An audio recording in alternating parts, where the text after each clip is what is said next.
Hi, everyone. Welcome to Office Hours. If you are here on YouTube and you'd like to be part of this little chat, you can click on the little link below. You'll end up in Zoom. You can click on the little link below there, and you'll end up in Mukana. And from there, you become part of the producer group. The producer group is asking the questions, voting on the questions, and really driving the entire conversation that we have here. Now, if you would like to be part of the panel and actually answer those questions, then you just need to be here early. 6:40 a.m. Pacific Standard Time is when we start the mic checks. It's also when we distribute the Discord link. It lasts about a half an hour. So if you want to join our Discord group, or if you want to join the panel, 6:40 is the time to be here. If you're not sure if you're ready to join the panel, you can join as early as 6 a.m. Pacific Standard Time.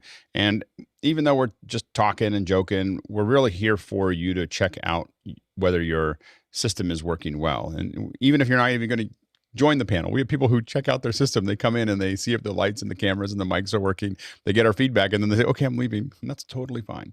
So you can come in and just use that time as a way to kind of improve your setup. First hour of every day, 7 days a week, is general Q&A. What questions do you have around media production and virtual production? So any questions are fair game in Mukana. So make sure that you're asking those questions there. It's best to ask them early. During that mic check is kind of the best time to ask. And then ask early. Don't wait until the end of the hour, because a lot of times we get into a little bit of a rush. Second hour is really what we think we might want to focus on a little bit more. So for instance, today, we're having a ruthless review of our microphone systems. So we did a general ruthless review yesterday. We do mic checks every day, but now we're taking the gloves off and we're going to look at everybody's mics. We're going to talk about dynamic range. We're going to talk about how it sounds and all the little bits and pieces of it. We're not going to hold back any and say, well, it's okay that you have a cheaper mic. We're just going to tell you how it sounds, and then you can decide how, what you do about it later. So that's what we're doing today. Tomorrow, Alex Fordy Goldner is going to be here showing a motion file. He built a motion file for Mad in the Kitchen that was amazing. So I just really felt like we need to break it down, because you can really see the power of motion when you look at that, and really building out a template that we can use over and over again. Thursday, we're going to talk about the future of broadcast. A couple of us have been talking a lot about that, and we've been thinking about it a lot because of Mad in the Kitchen, and so we're going to talk about that a little bit, and where we think it's going. And then Friday, we're going to talk about more cloud production. Once again, using kind of Mad in the Kitchen as a context for it. How would we do that show in the cloud? So Jeff Keithley's going to join us.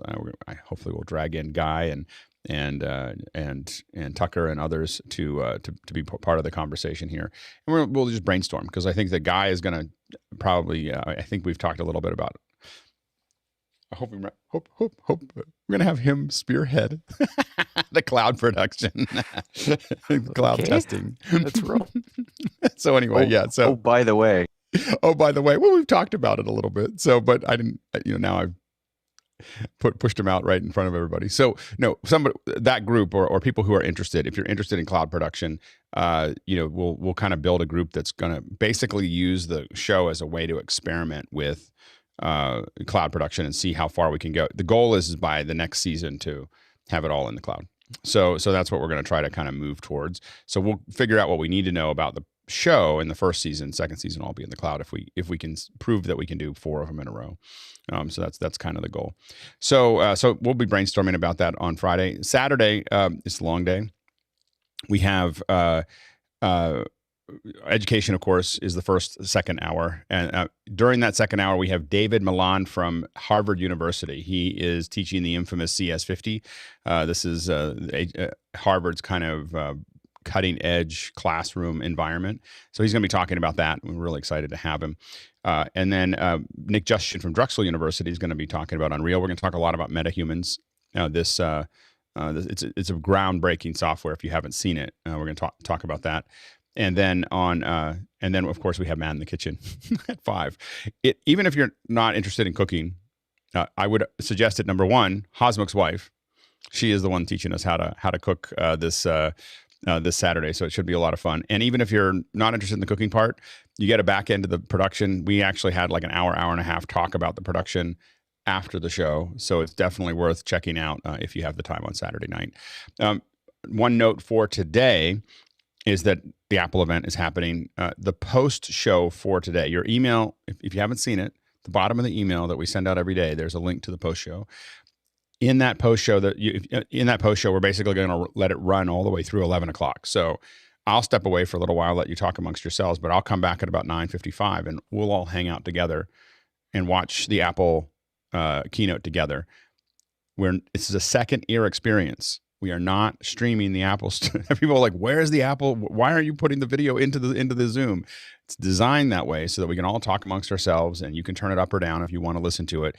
But it's not designed for us to put it into the show. So I just want to manage everybody's expectation. Now, this is not going to be streamed to YouTube. You'll have to be here for that little get together. So anyway, so that's what we got coming up, and I realized that Bill isn't here, and I didn't check to see who could do questions. Guy, can we push you into the? Oh, Guy's ready. All right, Guy, take it away. All right, first one's coming in from Rupert McRae in Dallas, Texas. When dealing with remote participants whose equipment is restricted by corporate or government controls, how much effort should be given to work around these controls without putting the end user at risk of breaking the rules? Go ahead, David. I can't hear you. Oh, sorry. I would say none. If there are rules are put in there, they're probably there for a reason.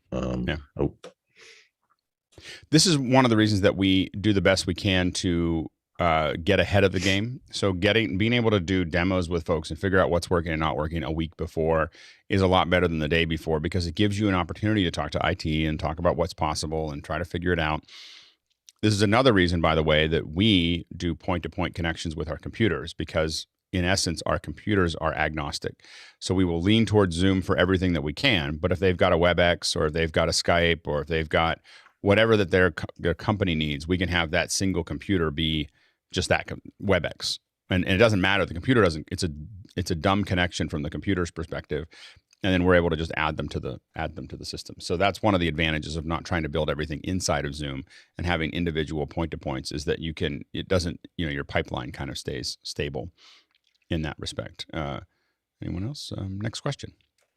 Next one's coming in from our very own Jeffrey Powers in Madison, Wisconsin. What is your preference? Person in front of a chroma green screen or a monitor wall?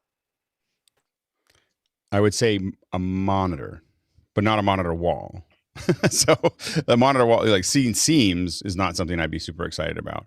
But in a monitor, not an LED wall. And so I just want to answer that one very specifically, because they all mean something different. An 80-inch monitor in front of someone seated is a great solution. You can go down as little as 70 inches. I wouldn't go any below that. And 70-inch screens now are pretty inexpensive. So that works great. It's way better than a chroma key. It's just easier. Unless the only time you can compete with a monitor, in my opinion, is if you have an Ultimat. So the Ultimat will get you every hair, everything. It'll be seamless. With a good green screen, you can key glass with it. But outside of that, I would always pick a monitor over it. The only advantage you get over the green screen is maybe a little bit more area. But if a person's seated like we all are, I would definitely use a monitor over a green screen. Go ahead, Ken. What resolution would you do the monitor need to be? Is it 4K and 8K? Or we've done it for a long time with 1080p. 4K is probably would be better. You'll get less moire. We do end up with small areas of Zoom where you get a little bit of moire in the thing, depending on the focus. You really still want that person to be a little bit of a distance away. So what you want to think about, if we think about this here, is you have the person seated, and then you have the television screen back here. This distance is pretty important. And also the camera, as you increase this distance, you need to actually increase the focal length of the camera. So it turns into a little bit of a geometry problem as far as how you fit this together, so that your throw is something that you can zoom in a little bit. That's going to shorten your depth of field, but it's also, so it'll blur out the background a little bit. Also remember that foreground should never, ever, but like never, never, ever, ever be softer than the background. This is something that you see on broadcast television all the time, like every Sunday morning. It is embarrassingly stupid to do that, because it's a picture in the background. All you have to do is blur it. So anyways, just like, I'm just sorry. Because the problem is video is always softer than the still, or almost always softer than the still. So just blur it a little bit. So blur this out a little bit. Now there's a process that you want to think about. People are different heights. So the way, if you're going to build this from scratch and you want it to be awesome, you can do lots of good ones. And I haven't done this for all of them, but we just started getting this to the point where before I close my office, you want the table to have a hydraulic up and down or some kind of motorized up and down. You want the seat to have an up and down. You want the TV to have an up and down, and you want the camera to be on some kind of ped that can go up and down. What this allows for is this allows you to make fine adjustments so that the person's looking where they need to look. You have the right headroom. Otherwise, when you do all of this, this will make it a lot easier for you to kind of get everybody to look perfect every single time. Turns out the most important one is the seat. Because you can move the seat up and you can move the person up and down, and you can have this frame, because this frame is the harder one, is the framing the actual monitor. So you can do that there. Remember that if you have lights up here, if you have a grid up above, you want to tilt your monitor down about 10 degrees.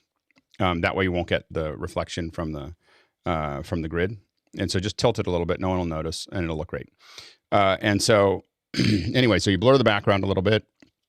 You tilt it down just a little bit. You have a grid up here. And then I highly recommend Super 35 cameras, Super 35 sensors, because they shorten the depth of field so that this falls a little bit further behind, and it gets rid of some of your Maria issues. But what we were working towards before I closed my last office was getting all of these connected over motorized controls remotely, so that you could have this, you could log in and just kind of move everything around with little joysticks on your panel. So anyway, probably over answered that one. Next question. Next one's coming in from Andrew Moyer in Ontario, Canada. Matt in the kitchen audio. Any chance we could see the BSS Blue 806 configuration? I'm curious to see how both Unity is configured in it, as well as the Zoom audio routing. That might also need to include what Andy was doing with the QL1 to complete the picture. We should bring Tucker on to do it. I mean, it's. Let me see if I can. I will show you what the BSS looks like. Sucker sent me a screenshot. We'll get a better one. I literally, their timing's great because I just got it. He just sent it to me over the morning. I'll show you this. Hold on. No, I can do it over here. And to be clear, this is all the phrase black magic, because there's so much that's happening behind the scenes that Alex is handling.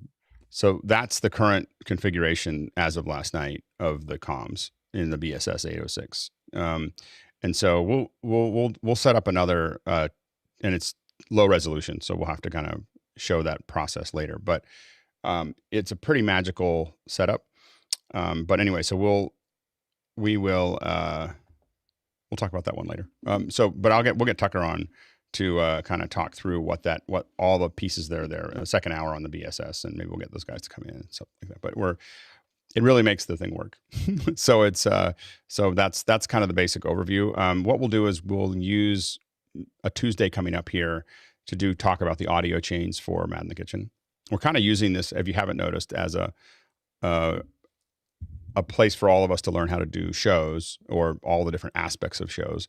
And we'll just keep using it because it's a good fodder. Anyway, next question. Next one's coming in from Chris Comfort in New York, New York. Will original sound be mandatory for panelists when we move into our more professional mode in the next month or two? I don't know if it will be nice. I'm not worried. I don't think we have to go quite that far, but I think that we're going to shoot for June 1 to be kind of at that level, just to, so we'll be pretty picky about noise and everything else. But we would like to do that. I don't know whether we'll tighten all the way to never using original audio, but we would prefer it. Go ahead, Chris. The only reason I ask is because I remember last year at this time, my apartment gets incredibly hot. Mm-hmm. And my air conditioners need to run pretty much 24/7 at a certain point in order for things to not blow up. Also, the construction noise across the street, I'm not sure if it's coming through right now, but it's... and what mic are you using? I'm on the Beta 87A, which is like a live stage mic. It's a condenser. It requires phantom power, but it's a stage mic. It's like the big brother to the SM58. I mean, one thing I would experiment with you, and we'll talk about it in the second hour, is moving the mic closer to you, and then that'll help push a lot of that stuff into the background. Like that, I guess. And then lowering the you're just going back and forth. So I think that you might have to do some more of that. Go ahead, Stuart. I would be cautious about forcing everybody to have a set level of equipment. Not everybody from around the world has those budgets. For the Monday through Friday, it'll be set. Like it'll need to be at that. You'll need to be able to play at that level. For the pre-show, post-show, weekends, it will not be. So like there'll be times but we're gonna, as we expand the show. Introducing an artificial barrier to access for people. Yep. I mean, that's like blocking people out by saying you're too poor to join in. Here's the thing: is that it's a lot of people. There's about to be a lot of people listening, and so I'm worried about the end product. So the people listening to it, and we have found that most people have figured it out. So we'll be a little bit flexible, but we're letting people know that for the Monday through Friday, we're going to leave a lot. There's still 10 hours or still 20 hours to participate that don't require that. But for the show, we need people to play at a certain level. Go ahead, Craig. Is there a spec for that that's already compiled that we can look at, or is this still a developing spec? We're working on it. I mean, we can say what's easy. the easy one but expensive one is we can just say that it's a Heil PR40 into a mixed pre is we know that works. There'll be other ones that I'm looking at that are much less expensive. So that's the if you did that, you're guaranteed that you'll have what you need. But I think an SM58 with an X2U is probably going to be fine, depending on your environment. So I think that, and I think we're looking at I'm looking at even cheaper mics. Like if we can find a $40 mic that works, I'm 100% behind it. Like I don't need it to be an expensive endeavor, but we do have to think about the fact that we may have an awful lot of people listening, and we want to have the audio be up to snuff, in that area. So, eventually we may get to a point where we have a fund that we can send people things if they're really bringing something to the game, and that we want to make sure that they include it and they don't have the money. We can find ways to do that. I'm sure that people here would chip in to a fund like that. So we're working towards that as well. So we don't want to exclude people, but we do have to get the quality up to where it needs to be. Next question. Yeah, on that note, if anybody is having trouble and needs some help, I have a store, so hit me up in Discord and I'll see what I can come up with. We usually have some open box stuff and we have some older stuff that I can let go. So next one's coming in from Steve Mahaz. In order to use the Facebook Portal TV for Zoom, do you need to be logged into Facebook? Is it always logged into your Facebook account, regardless of use of if you're using it? I think if it's on, it's connected to Facebook. I think that's it doesn't work without it. Go ahead, Keenan. So one thing that we did with the Portal, the original Portal Plus, if you create a fake WhatsApp account, and I'm not saying fake, you have to create an account, don't add your contacts to it.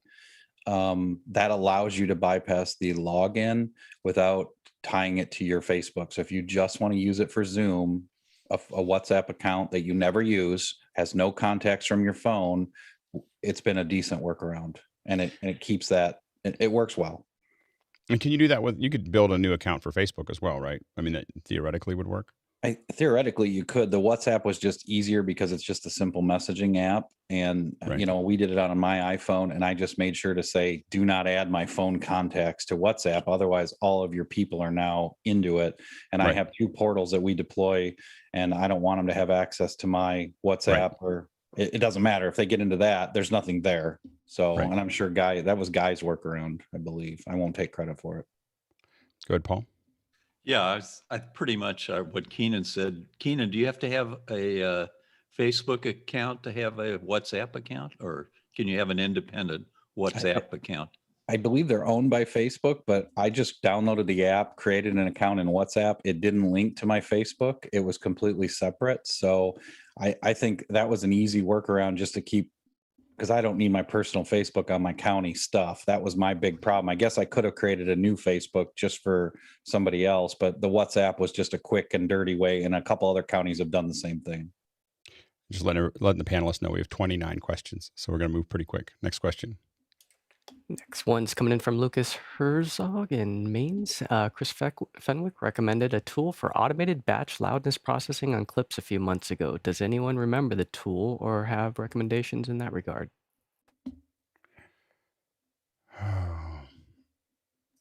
I got one. Yeah, go ahead. Jason, and then Mickey, and then Leland, and then we'll move on. I think we talked about Audition, and we also talked about what's it called? RX. Yeah. Is it level? Is it the Levelator? Was that what he was talking about? The Levelator's a classic.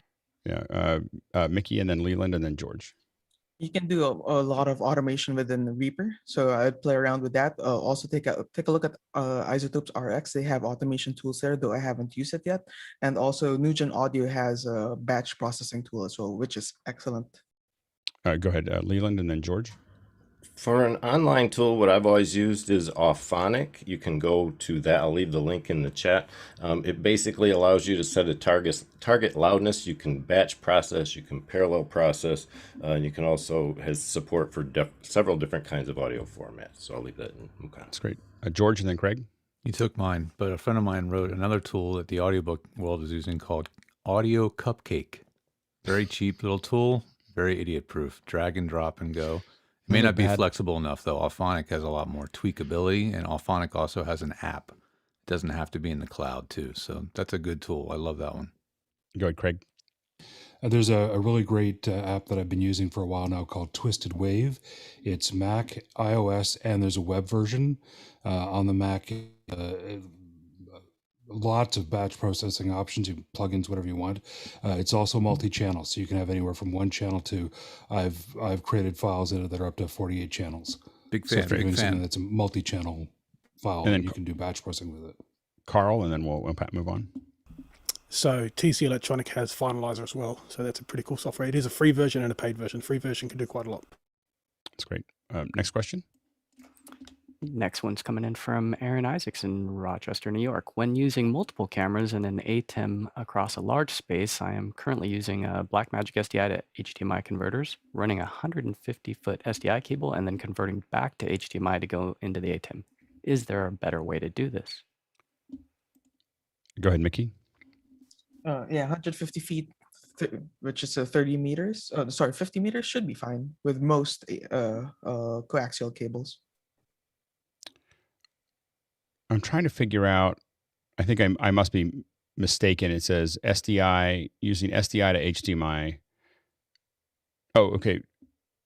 Or maybe it's HDMI to SDI. So I'm confused by which direction. But yeah, it sounds like you're going the right direction as far as that goes. I mean, at 150 feet is right at the edge of where I would start moving to fiber myself.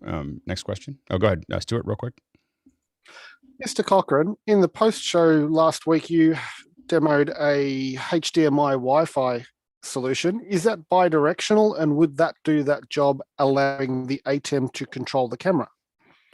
This is the Vaxis. I have not seen if it'll do camera control, but it seems to be one way, but usually there's an EDI, I believe it's called an EDID handshake, and that might be the same channel that it throws back, that the ATEM Mini throws back camera control, like focus, iris, and color. So I got to test that. That's on my to-do list. I need to bring home a Blackmagic camera, but I will follow up with that one.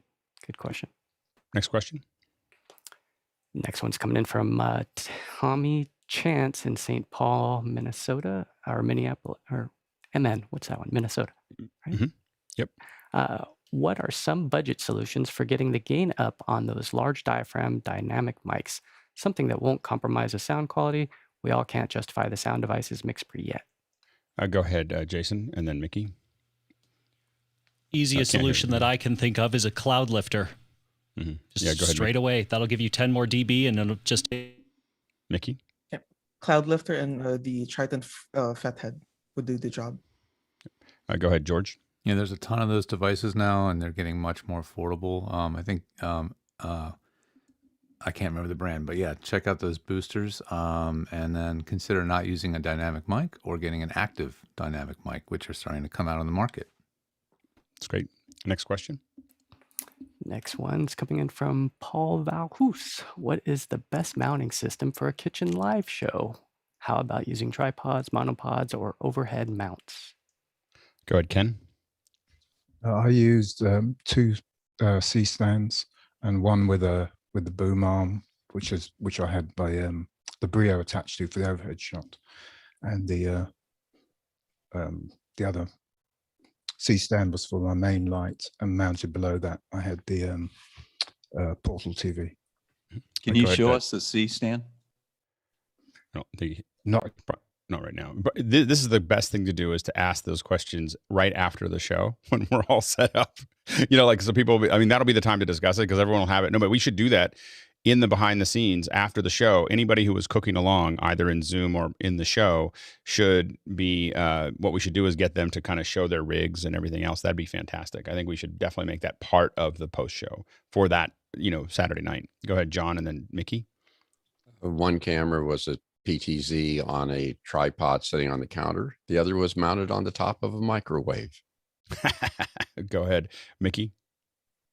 Yeah, best would be to have a grid so that you have the flexibility of multiple mounting points with the super clamp or a Cardellini, or you can put in on into the ceiling if you have studs there, and you can put on a grip head with an arm or whatever grip equipment you want, so that you can put the camera wherever you need it to be. Go ahead, Hosmuk, and then John. Yeah, we could probably post pictures on the Discord in the cooking section. Yep. Just give a good description of how the setup works. Yep. Craig, and then John. Sorry, I got reversed. Has anybody, just with the proliferation of iPhones being used as cameras, has anybody been using like suction cup mounts for them on your cabinets, or like just to get them out of the way a little bit? Well, I used, for one of the cooking tests, I used all iPhones for it. I have a bunch of test iPhones, nothing new, just 12s, but that I use for R&D for other things. And so that worked well, but they're really nice because they're easy to mount. I haven't used them with a suction cup. The suction cup should work fine. They're just nice and light. They're light little cameras that you can control, and especially with Filmic Pro, you can control it with the remote, and it works really well. John, and then David Brady.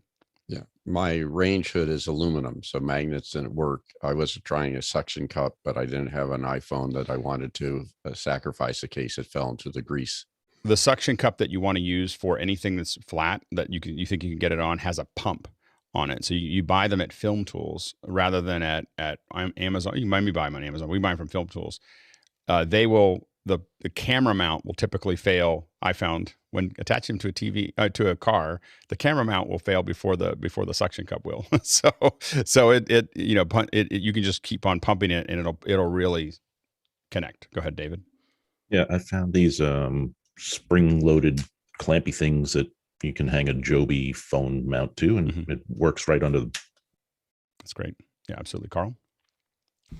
So DJs use something called a lighting tree, which has 4 arms at the top. So you can actually use those. The arms can swing.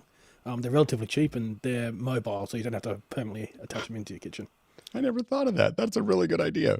That's awesome. We're testing right now. I actually gave it to Shannon to test, but it's a Glide Cam 150 that basically mounts over the island between 2 C-stands. And so that's what's kind of coming for us. You can then put things back and forth.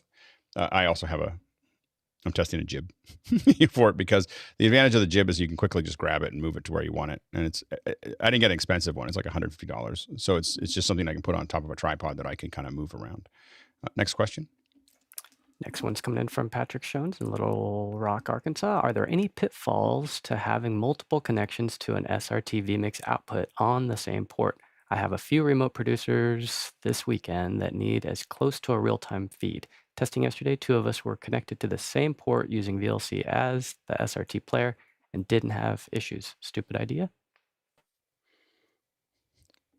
I don't know. Stuart? The port should only be where in the network the data is coming through. The packets from each of the SRT sources should have their own unique identifier. I would say your network bandwidth is going to be more important than the actual port you use. There you go. Next question. Generally, when we do these, we do pop up in a range. So we go like 9001 through 9005, and each person gets their unique port. And I've never been able to do multiple on the same, but it sounds kind of dangerous. But hopefully it works. I'm not sure why you would just go to 9002. Just add some more ports. Yeah. All right, so the next one is coming in from Greg Gibson, who was on yesterday with that great session. Washington, D.C., what tips do the panelists have to maximize your participation on the show for those who would like to join the panel in the future? Go ahead, Stuart. keeping your blood sugar level up during the panel so you can come up with good answers. For us, it's just bringing your knowledge, your good audio, good video knowledge are the big things. And the best thing especially as we start to get more questions, what I'll say is answer stuff that's well within your wheelhouse. You never want to Google something and just give it to us. Like, well, I read this somewhere or whatever. We're only looking for right in the center of people's wheelhouses. And that's the advantage. That's why we have this big panel, is so people just answer what they know. And some days you'll answer a bunch of questions and some days you won't. And so you just let yourself answer. Don't stretch out and try to answer lots of questions. Answer the ones that you can answer well. Because especially as I start to tighten up, I'll not come to you often if I feel like you're going to not answer the question that was at Jan, real quick. Be precise, right to the point. Mm-hmm. Yep. And know that when I say real quick, it means 10 seconds. And real quick means 5 seconds, one word. so that's because we're trying to, we're getting a lot of questions. The producers are getting really good at this. All right, next question. Next one's coming from Vincent Alvarez in Bellingham, Washington. Using an iPhone as a camera for Zoom. If someone gets a call, text, /notification, what do people see on the far side? If bad, is there a way to fix it? If you're using, go ahead, Jason, real quick. It depends on how you have it set up. If you have it set to go away from the meeting, then they'll just see a blurred away screen. I'm not sure about the audio. I'll let Mickey. Everyone, real quick. Roscoe, Mickey, and then David. And then we'll move I use Arian, which uses Wi-Fi, so I can just turn off the. Mm-hmm. Yeah, go ahead, Mickey. Yeah, I've been using Camel on my phone, and I put it on Do Not Disturb. And when I get a call or a text, nothing happens. I just hear a bing on my other machines that are on the same iCloud account. Yeah. Next question. Next one's coming in from Adam Baker in Bristol. Hi, can the panel recommend a desk standing /arm mounted mic for the A10 Mini? I want a single USB solution to connect to a work laptop, which I can't install third-party software on. The A10 is great as it shows up as a webcam and can be configured using a second computer. Thanks. Yeah, go ahead. It seems like a couple questions. I think we'll just deal with the arm mount for now because of the speed we're going. I don't quite understand how it's connected to the ATEM there, but I'm using an OC White Ultima 2. That's what I use. The Heil ones are really good. Go ahead, Jason, real quick. Yeah, I'm really confused here. The Heil ones are great. You can also use an Ergotron mount if you're looking to actually move your A10 Mini. Any laptop tray will work. Mickey and then Jeffrey real quick, and then we'll move on. Yeah, I would avoid feeding a mic level signal directly into the ATEM just because the ATEM's preamps aren't that great. But if you can get your microphone through a decent mixer and feed line level into the ATEM, you can get decent results with that. Go ahead, Jeffrey, real quick. Yeah, Ergotron is a nice one, but there's a lot of them on Amazon that can hold laptops, it can hold microphones, it can hold a lot of different things. You can just do a search, you'll find them. Okay, great. Next question. Next one's coming in from Peter Collins in Vail, Arizona. On last night's office hours, notice Courtney's presentation was tuned to assist Alex in noticing his raised physical hand. Framed off center with a clear area to his side with lighting on raised hand that made it stand out. A deliberate effort, office hour specific refinement to be added to Ruthless reviews. Note generally how to optimize your presentation for a particular show. Well, I will say that it's easier for me if you have a simple background or a blurred background when you raise your hand. Like if you have a short depth of field or a simple background, it's a lot easier for me to see your hand up. I don't think that's going to matter much longer. We're working on a solution that will eliminate all the hand raising. So I wouldn't worry about it too much, but it is nicer to have a kind of a clean background in that area. Next question.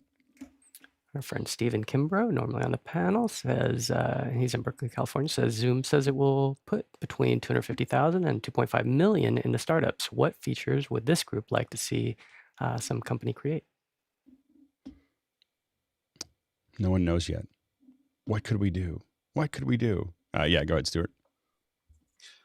Much like there was a push for very cheap laptops to go into schools around the world, how about a budget version of a portal that can be sent out to third world countries, make it easy for them access and join in? Yeah, go ahead, Sky. I've got a little cooking show that could use some support. Just saying. That's not an app, though. Go ahead, Mickey. an editor view for when we don't have the hardware to fully produce it. Yep, absolutely. Next question. Paul Valhus again in Austin, Texas. What about the concept of having, quote, suggested reading, example given URLs and projects in advance of shows so we're better prepared for the speakers? Working on it. I did put a ping out yesterday to the speaker group. We or the second hour group. If you're in the second hour group, I did put a ping out there. Look down there at the bottom of the list. I want to try to pull everybody together and start just working on it. I kept on trying to get ahead so that there'd be some space, but I'm never going to do that. So we're going to try to get everybody working on it. But what we want to do is absolutely have reading materials before the shows. We're working on that. Next question. Next one's coming in from Dan Huber in Erie, Pennsylvania. On the ATIP Mini, I have a few downstream key settings for different effects. What's the easiest way to switch between macros? Go ahead, Jason. Yeah, set macros, or you use. Oh, you cut out. Sorry, use Companion IO. Yep. Yeah. Go ahead, Craig. I was going to say Stream Deck, so Companion. Yeah. Yep. Next question. Next one's coming in from David Brady in New York. Genie recently announced a 3 by USB RS-232 accessible switching device. For mobile kits, would this be something useful for toggling between multiple Brios, for example? I don't understand how it works. What is it, David? It's an interface for up to 3 USB cameras or other devices. It has an RS-232 port in it, so you could tell that device to toggle between 3 cameras feeding into a computer. So just thinking out of the box. Yeah, it could definitely work. I mean, definitely two cameras is easy, and then 3 cameras is good. One problem with Zoom is that it goes through all the cameras. When you go camera control, you can't say go to camera 3 and then go to camera 1. You have to go through them. Right. This presents itself as one camera to Zoom and then does the switching in device. Oh, that's cool. Well, if it's smooth, it'd be really cool. If it's not smooth, it'll be a little odd. I mean, it could change. That little gap could cause Zoom to do odd things, but I'm probably going to get one just to find out. So that's a great idea. Next question. Next one's coming in from Andrew Chinesey in Rochester. Does anyone know how this effect was created in this music video? It looks like stop motion, but it seems like it would have taken a lifetime to do. He's got a YouTube link, and he says, I'm also interested in how this animated effect was done. Okay, go ahead, Charles, and then. Yeah, it did take a lifetime. That's definitely stop motion. If you want to step up, what you can do is write a script similar to how they did in the Lego movie, where you send in a grade and a block would be, let's say, at 25% dark, 50% dark, and you set it like that. But you can tell this was stop motion because you can see a bit of a flicker in the outside edges of the lighting slightly changing. So it takes a while, but it is beautiful to look at. That's why it's still done today. Yeah. Yep. Go ahead, Carl, real quick, and then we'll move on. So I've seen this actually done with tiles. They actually use a pick and place machine. So this machine just gets programmed, picks and place, and uses a mosaic to do it. So you can actually just do it all automated. That's awesome. That would be so cool to watch. One of the coolest ones I like is the cameras that are built for 3D printers, and it'll pull the arm away every time it takes a picture and put it back, or a router, and then it just looks like it's just magically coming up off the ground. All right, next question. Next one's coming in from Aaron Husledge. Does full remote production require remote access to control the studio device? Lights, shades, cycs themselves? I think that's where we're going. I mean, I think that we're going to get to a point where everybody's there. There's an engineer or a couple support people in central control, and everybody else is logging in. I mean, and I think that we got lurched into that, but I think we're just going to keep going that direction. I really think that when you think about what happened with COVID, you're going to see, we were like this, and then we spiked up to this, and then we're going to go down like this, and then go up like that. Like, I think that's the adoption, is that we're never going to get back down to here, and we're going to keep growing back to where it was at the height of COVID. Go ahead, Mickey. Yeah, at the early onset of the pandemic, when Colbert started broadcasting from home or recording from home, it's not live. They only had 2 people in the actual studio premises that were handling just tech things and troubleshooting. Everyone else was remote. Yep. Go ahead, David. Yeah, I'm pretty sure they had a satellite uplink truck outside his house. Pretty sure you heard it somewhere on the street. Next question. Next one's coming in from Dave Kaufman in Vancouver, BC. We've been live streaming concerts on YouTube for the past year, but talent find it really hard to end a song and have no feedback, i.e. applause. How can we close that circuit and get audience reaction? What we've done with some of the concert stuff that we've worked on is giving people a grid and telling having people do this. This is the sign language version of clapping, and you'll see us do it every once in a while. Everyone clap. Okay, everybody, show them like that. So it doesn't require all the audio stuff to do it, and that gives them some response that people are enjoying it. I also think that having conversations, I'm going to keep saying it, like the stuff that we've tested and we're about to start testing again, but having conversations with the audience. Less songs, more conversation is more sustainable for a band. They can only play those live songs. If they're doing one every week, they're better off playing 2 songs and talking about those songs and talking with the audience about the experience for an hour than play 12 songs, because they can only play those over and over again. People can say, hey, we're going to cover these 2 songs on the next one. And people who are really committed to listening to their stuff would probably more likely. And the story behind art always makes it more valuable. Go ahead, Stuart, and then Greg. The negative side to that would be such as what was found by a band called Midnight Oil here in Australia in the 90s, where the lead singer was extremely political. And the moment you have a person in front of a band who's that outspoken, you end up with a negative response from much of the audience. So you certain class of band that can pull it off. Living Colour had the same problem with Vernon. Go ahead, Greg. We've done several remote shows like that, and we had a big 70-inch monitor down at the foot, where the monitors normally would go, and we would just answer questions and on the chat. It was really fun. Next question. Next one's coming in from Abe in San Diego. I'm looking to set up a webcam with Zoom for my church. The webcam would be 50 to 60 feet away from the computer, and I can just manage it remotely. Is that possible? If so, what do you recommend as webcam? I want to make easiest possible. JJ? I've been doing that with the C920 at the beginning of this, and remotely I did it with OBS and Radman connecting to a computer within the environment. Wait, for 50 feet, how are you routing the camera? I used a USB 2 extension. That's 50 feet? Yep. It's 100 feet, actually. Okay. Holy smokes. Okay. Super fast. Paul, Mickey, Guy, and then Jeffrey. But yeah, if you're going to use a USB extension, use a powered one. Find a good powered extension. That's a little far for normal USB run. Yeah. Go ahead, Mickey. Yeah, I would probably go the huddle cam route and either get a long fiber optic HDMI cable or switch that to SDI, convert it to SDI, and then run a long coax line.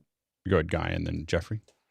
Yeah, Video 360 has these extenders that you can get that'll go 164 feet. They're a little pricey, but they work. And then I would also go with a Zoom Room that does auto answer and a PTZ like one of the ones with some reach. So something like a Lumens or a Huddle Cam or the BirdDog P100 that you can actually control. So auto answer, and so you're at home, it answers, picks up, and then you can take full control without having to do anything on site.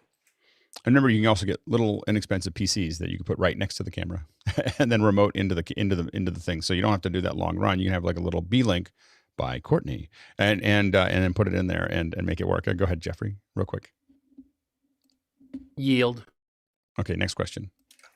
Next one's from American Chicago. My company has been live streaming COVID Q&As for a physician audience. I agree with Alex that participatory media is the future. Do you have any recommendations for how to get buy-in from C-suite individuals who are focused on video views quantity rather than engaged views quality? It's really a matter of proving it, finding a way to prove how it works. This is a big proof of, for us, when people come to this show, this is a vision of the future.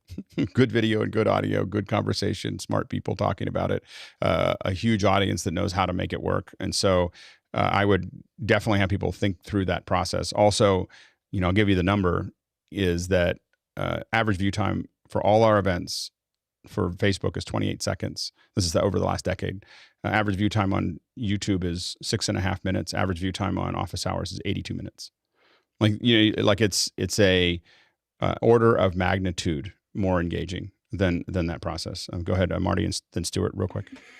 It's the difference between window shopping and talking to a salesperson. Yeah, that's great. That is a great way to talk about it. Go ahead, Stuart.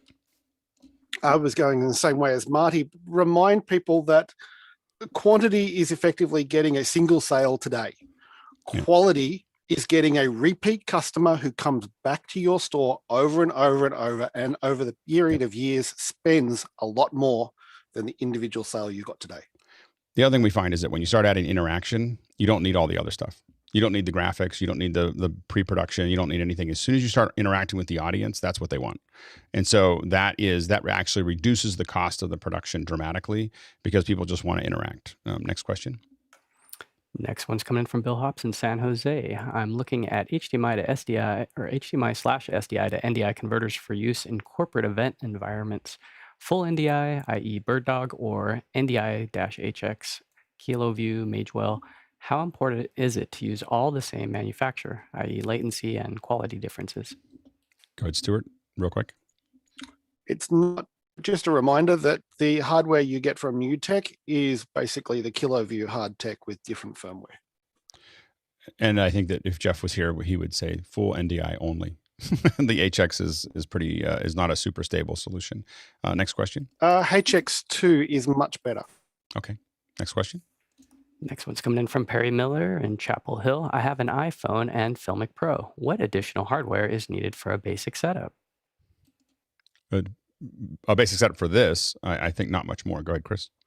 I mean, needed possibly a second device, like a second iPad, iPhone as a controller, and then using the Filmic remote to control it so you can see it on the screen. You don't need it. If you get it set and locked in, it will just do what it needs to do. You do need some way to convert the HDMI to, into the computer to see it. Go ahead, Jeffrey, real quick. On that same note, if you have an Apple Watch, it does download a Filmic Pro app onto the watch. You can use that way. Yep, go ahead, Stuart, real quick. Perry, lights. Make sure the camera has got a lot of light to work with. Yep. Next question. Next one's coming in from Hasmuk in Cape Town. Many, many episodes ago, I asked, what is screen scraping? Today, I want to know what is an ME. It's a mix effect bus. But what it is what you really want to think of it as a lane of video. So if you have a 1 ME, you have one set of video, and that can be upstream keys and so on and so forth. If you have 2 MEs or 3 MEs or 4 MEs, you have 4 different lanes of video that are basically that basically go independent of each other. So they'll have their own keyers and they'll have all their own processes.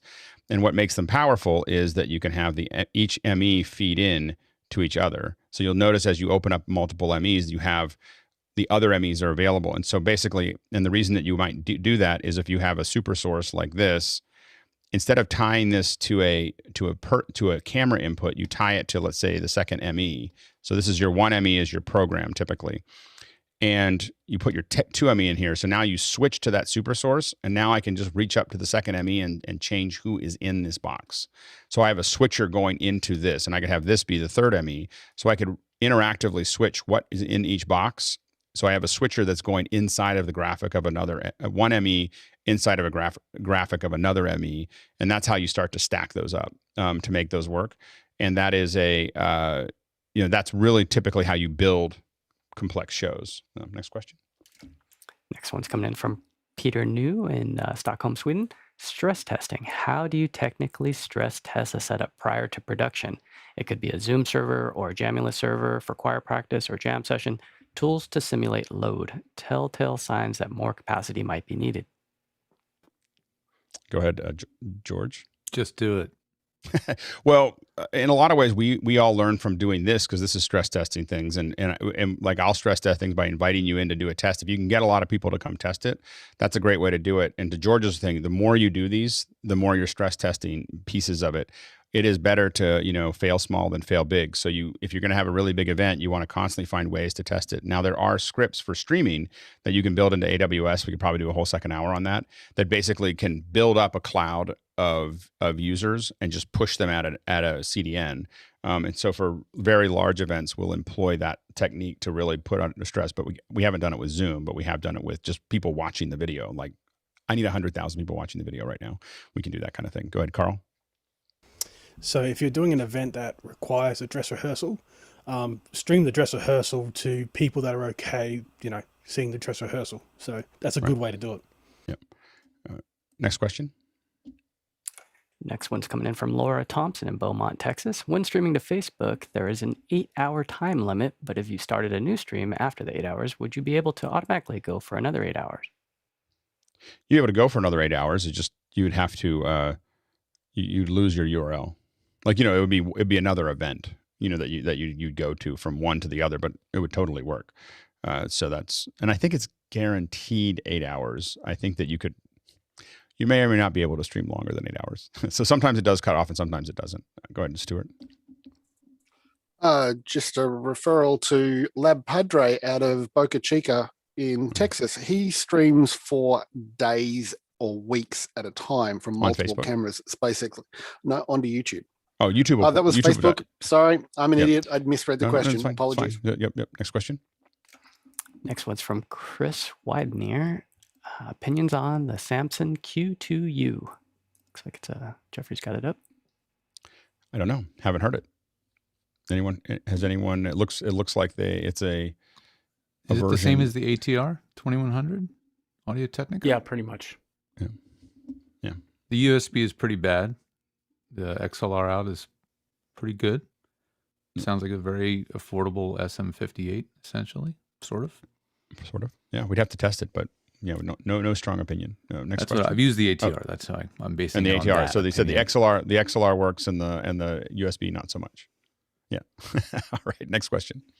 Dirk Brewer in Guatemala says, any experience in applying noise canceling sound waves in real ambient scenarios to level out a specific interference? Go ahead, Mickey.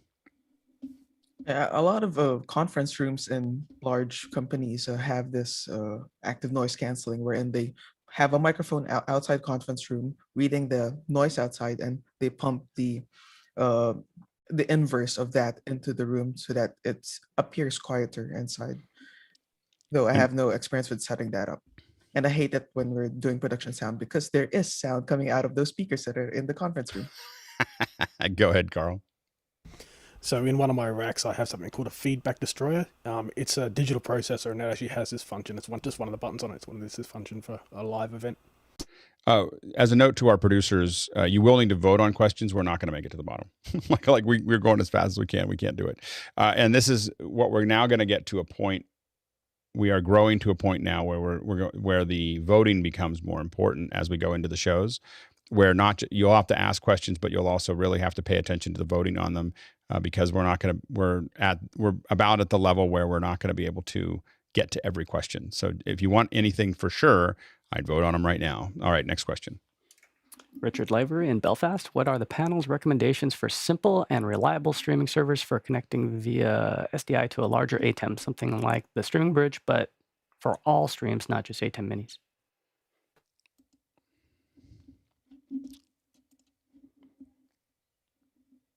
Essentially an encoder, I guess. That's Yeah. what Richard's asking for. Well, one of the most rock solid ones that I've used is the AJ Helio, HELIEO. I think it's Hello or Helio, but that thing is solid. Like every time, I've not had that thing go down. I've had. So I think the lots idea of is to other stuff go stream down. point to point, so it comes out the other end into the. So you want an RTMP into. It's got to convert the RTMP to SDI, to get it to connect it to the constellation. I'm just trying to figure out what would receive it is the issue. Stuart and then Jeffrey. Yeah, a little company out of China called Uray make the RTMP streaming things. They also make a decoder that goes at the other end that has SDI out. So you would be buying two devices rather than one. And Leland, super fast. Yeah, I had to dig it up. I was looking for it. We've had a new product over at X Broadcast. That's the Pro Encoder 3 NDI 3-channel SDI HDMI. Is it a USB. decoder or It's got it all. encoder? It's got it all. This is one device Does it decode? that is. Yes, it does both on each end. Okay, very good. And how much is it? I can't see. it on the About screen. $7.99. It was retailing at $1,000. There you go. Next question. Next one's coming in from Dave Kaufman in Vancouver, BC. We'd abandoned going through Zoom to YouTube because Zoom's audio compression was so extreme. Is office hours using Zoom audio with original sound? We are using Zoom audio with original sound, and we are going to be moving off of streaming directly to Zoom soon. So we're very close to making that all work, and that should, we think, improve the audio. We'll see. Go ahead, Mickey. Yeah, on top of turning on original sound, it also helps to enable what they call high fidelity music mode, which brings your audio stream from 24 kilohertz up to 48 kilohertz. Next question. Next one's coming in from Gert Mayhai, out over Everlay, Belgium. Anyone installed the Raspberry Pi new companion version 2.2 yet? There is a new Raspberry image file on the BitFocus site. It has a nice new web interface and new functions. I think you stumped us there. We're not that fast. All right. Next question. Next one's from Todd Worley in Baton Rouge, Louisiana. Recommendations for affordable POV cameras. Would like to add a few for $300 each. Go ahead, Stuart. If you're working in an IP-based area, I can recommend Hikvision cameras. They are crazy cheap for what they are, and the image quality is really sharp to 1080p, but not above that. Next question. Next one's from Alvis Lastens in Riga, Latvia. Any ideas why Zoom drops quality from 1080 to 720 when there are more than 22 persons in a meeting? Note, we have a business account. Well, there's two possibilities. One being that it's just too much overall bandwidth. The other possibility is that a large number of people within the meeting are having, it may be 22, but it may be a certain percentage can't handle 1080p. So that might be because I think that Zoom is definitely paying attention to what it can handle. So what people can handle on the far end. Next question. We're going to keep moving. Next one's from Tlaloc Miguel Lopez Waterman in New York. Anyone of the panel experiment with OBS Ninja? What tricks do you employ to make it as stable as possible? What gotchas did you find? Note, I'm fully aware that this is not a high dollar mission critical solution. I'm wondering for a lower budget world. We've definitely seen it work. I mean, we've seen people use OBS Ninja successfully. It's mostly that WebRTC can have a hard time navigating complex topologies on networks, and that's the biggest thing that we've seen happen with OBS Ninja, is that it just can't make it through a network. Because it's relying on a technology that is not good at that. So next question. Next one's coming in from Keenan Campbell of Princeton, Illinois. Could we change the weekly office hour schedule to send out the agenda for the upcoming week starting on Sunday morning? I am desperately trying to actually send it out so that you always see what's a week out.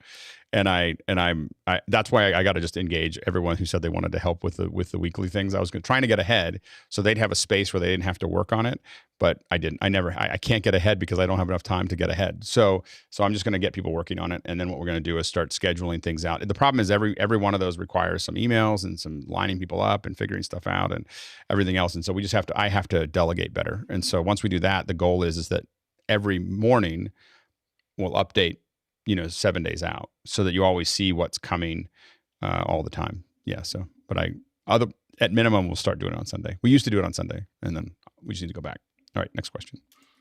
Next one's from George Whittam in Venice, California. What's the best path to creating a custom VST/AU audio plugin without coding it yourselves? Resources? Go ahead, Mickey, real quick. I would probably look at the forums of the newly renamed Gearspace forums, formerly Gearslets. Look for the threads on Blue Cat Audio, and you can with Blue Cat you can create your own custom plugins, and there are a lot of people there that do coding, so you can probably get in touch with them and ask them to do something for you. Awesome. Did they finally changed their name? Yeah. Yes. Oh my gosh. Gearspace forums. Such a dumb thing to do. Anyway, next question. Next one's from Larry Engelhart in Chicago. A school has hired us to coordinate a year-end student presentation where about 25 kids will be singing several songs about 15 minutes. They want the kids to be socially separated and will record the event for later presentation, YouTube or Zoom. We know the parents want to see each of their kids.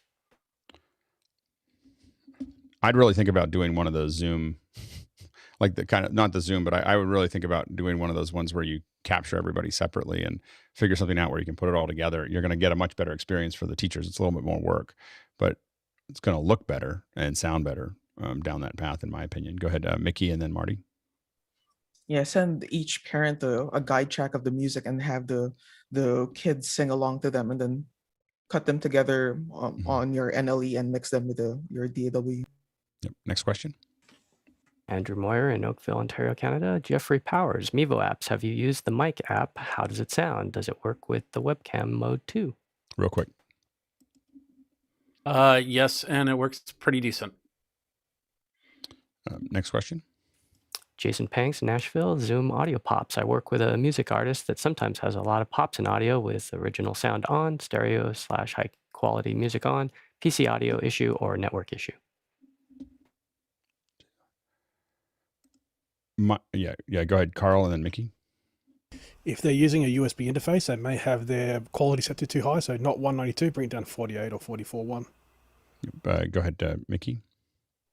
Yeah, definitely look at the sample rates, and also if they're doing any processing on their computer with VST, AU plugins, whatever, try turning those off, because if you are overloading the buffer of that host program, you're going to start getting those pops. Okay, we're going to go for another 2 minutes and see if we can get through these. Next question.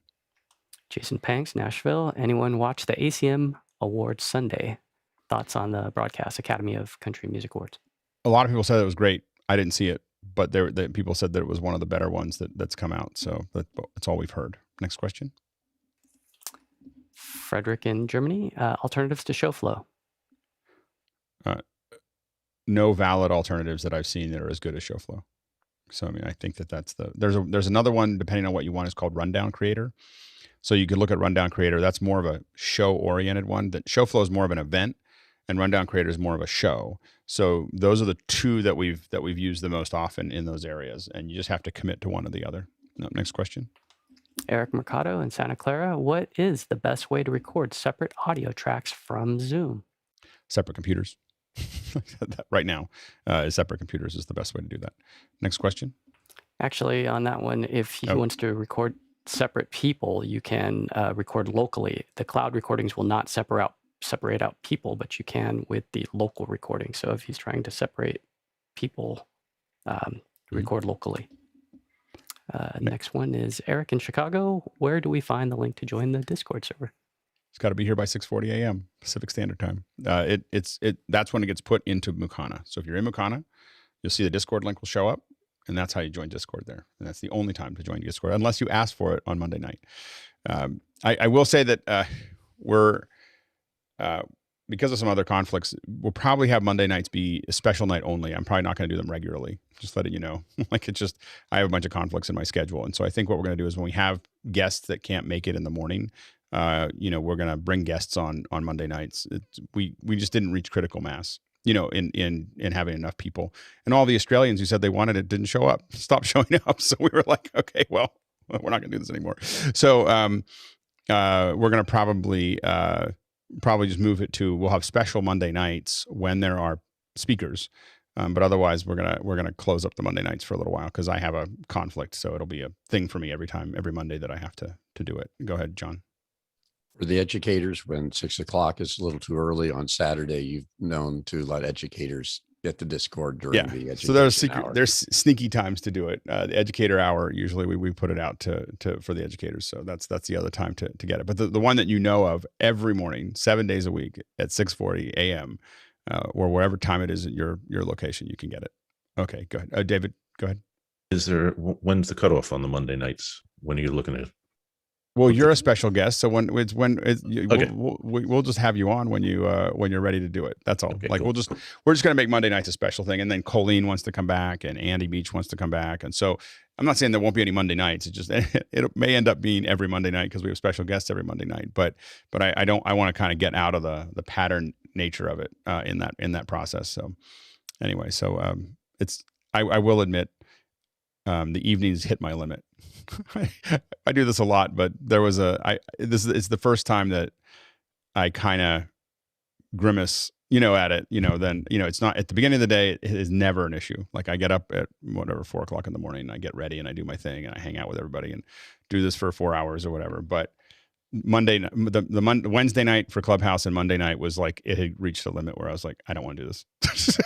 Like I just don't want to do it. So I don't, and I'm fine once we get going, but it's the only time before the show that I've just been like, it's a long day because I got up really early. So anyway, so we're gonna close those up for now, and we may return to them, and we have special guests like when David decides to come on and show some stuff, and other people that are more evening based, we may still do them. So but just letting you know. All right. Let's go ahead and move into, and by the way, we have a lot of people that have tuned in since our last announcement, but we will be doing the post show will run through the Apple event, and we'll do second ear experience for that. So just letting everybody know who's watching. This will not be on YouTube. So if you're watching us on YouTube, you'll need to be in the actual show to watch that, or in the actual meeting for that one to watch it. Okay. Now we're going to have to move quickly. How many people do we have in the panel? 30 people or so. So we've got about 90 seconds per person. So what we want to do, I got to switch my headset. Hold on a second. While he's doing that, is there anybody that needs to go back to panelist or attendee? If you could raise your hand, then we can do that. Oh, I'm all caught up now. My delay is so bad that I shouldn't even waste your time. But, if I can be done reasonably earlier, I've got a hard out in less than an hour.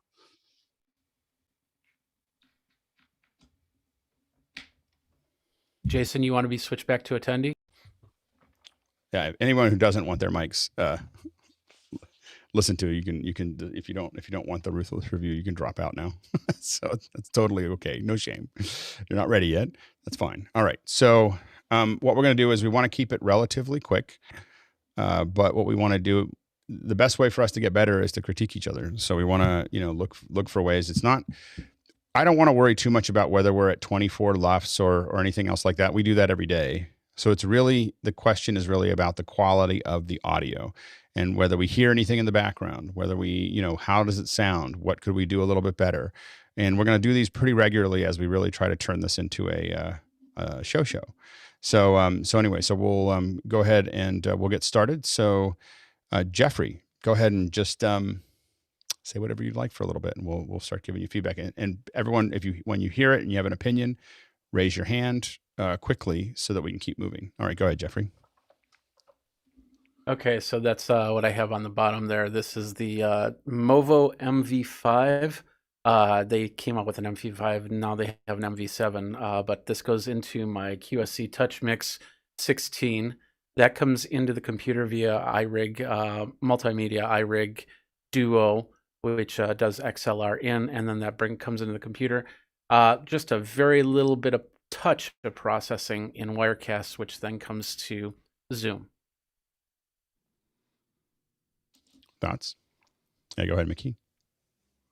Yeah, I think it's a huge step up from your setup. I think a month ago when you changed out your microphone, Jeffrey. Although if ever you have an EQ in your audio chain, I would probably drop down a bit on your higher frequencies. It might be just a tad bit too bright for your voice. Go ahead, George. Yeah, I mean, mic proximity is a really big thing, right, in these rooms, and it's hard to balance that for a video show, right? But maybe we don't care. Be a little closer. But if you don't care what it looks like on camera, I would maybe be 2 inches closer. Yeah, I'd cut the distance in half. Otherwise, it's great. Yeah, I think it sounds nice, and I like the presence of the higher end. I might EQ it a little bit on the low end, and then I'd probably cut the distance to the mic in half. I'm hearing just a little bit of room, just a touch, of that room, and that's coming mostly from proximity to the mic. All right, Ken, let's go to you. Hi, this is PAL PR40 into the Mix Pre 6.2, straight then into my M1 Mac.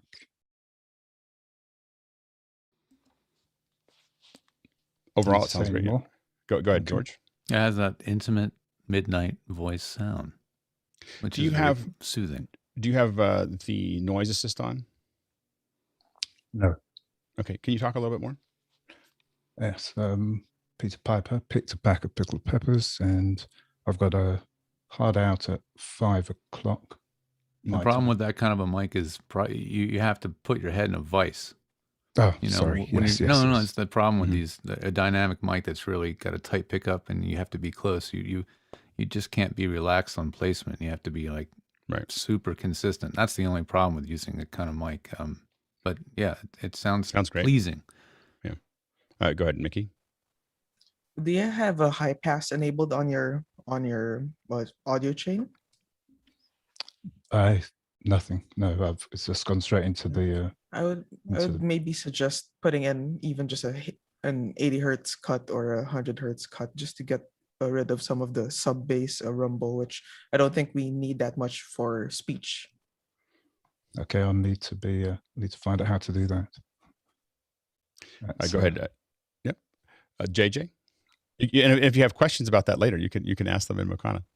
Like any day, you could ask them. So if you try to figure it out, we're going to go through really the quality of it as opposed to how to fix it for today, just because of the time. Go ahead, JJ. So I've switched over from what I was using in the show, which was this, to this, which is mine.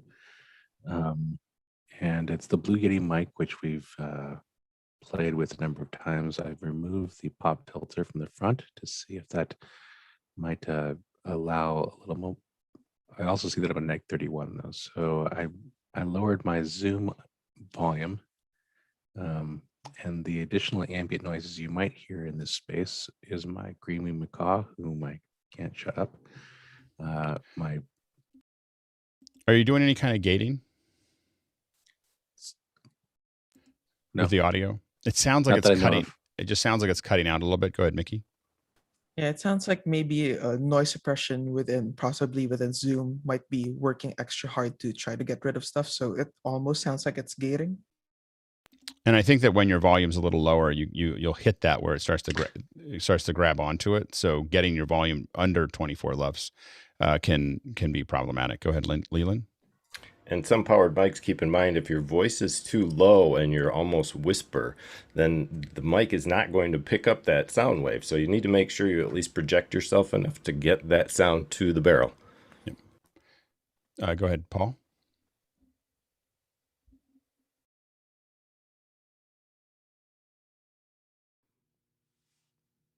JJ, does that mic have a variable gain?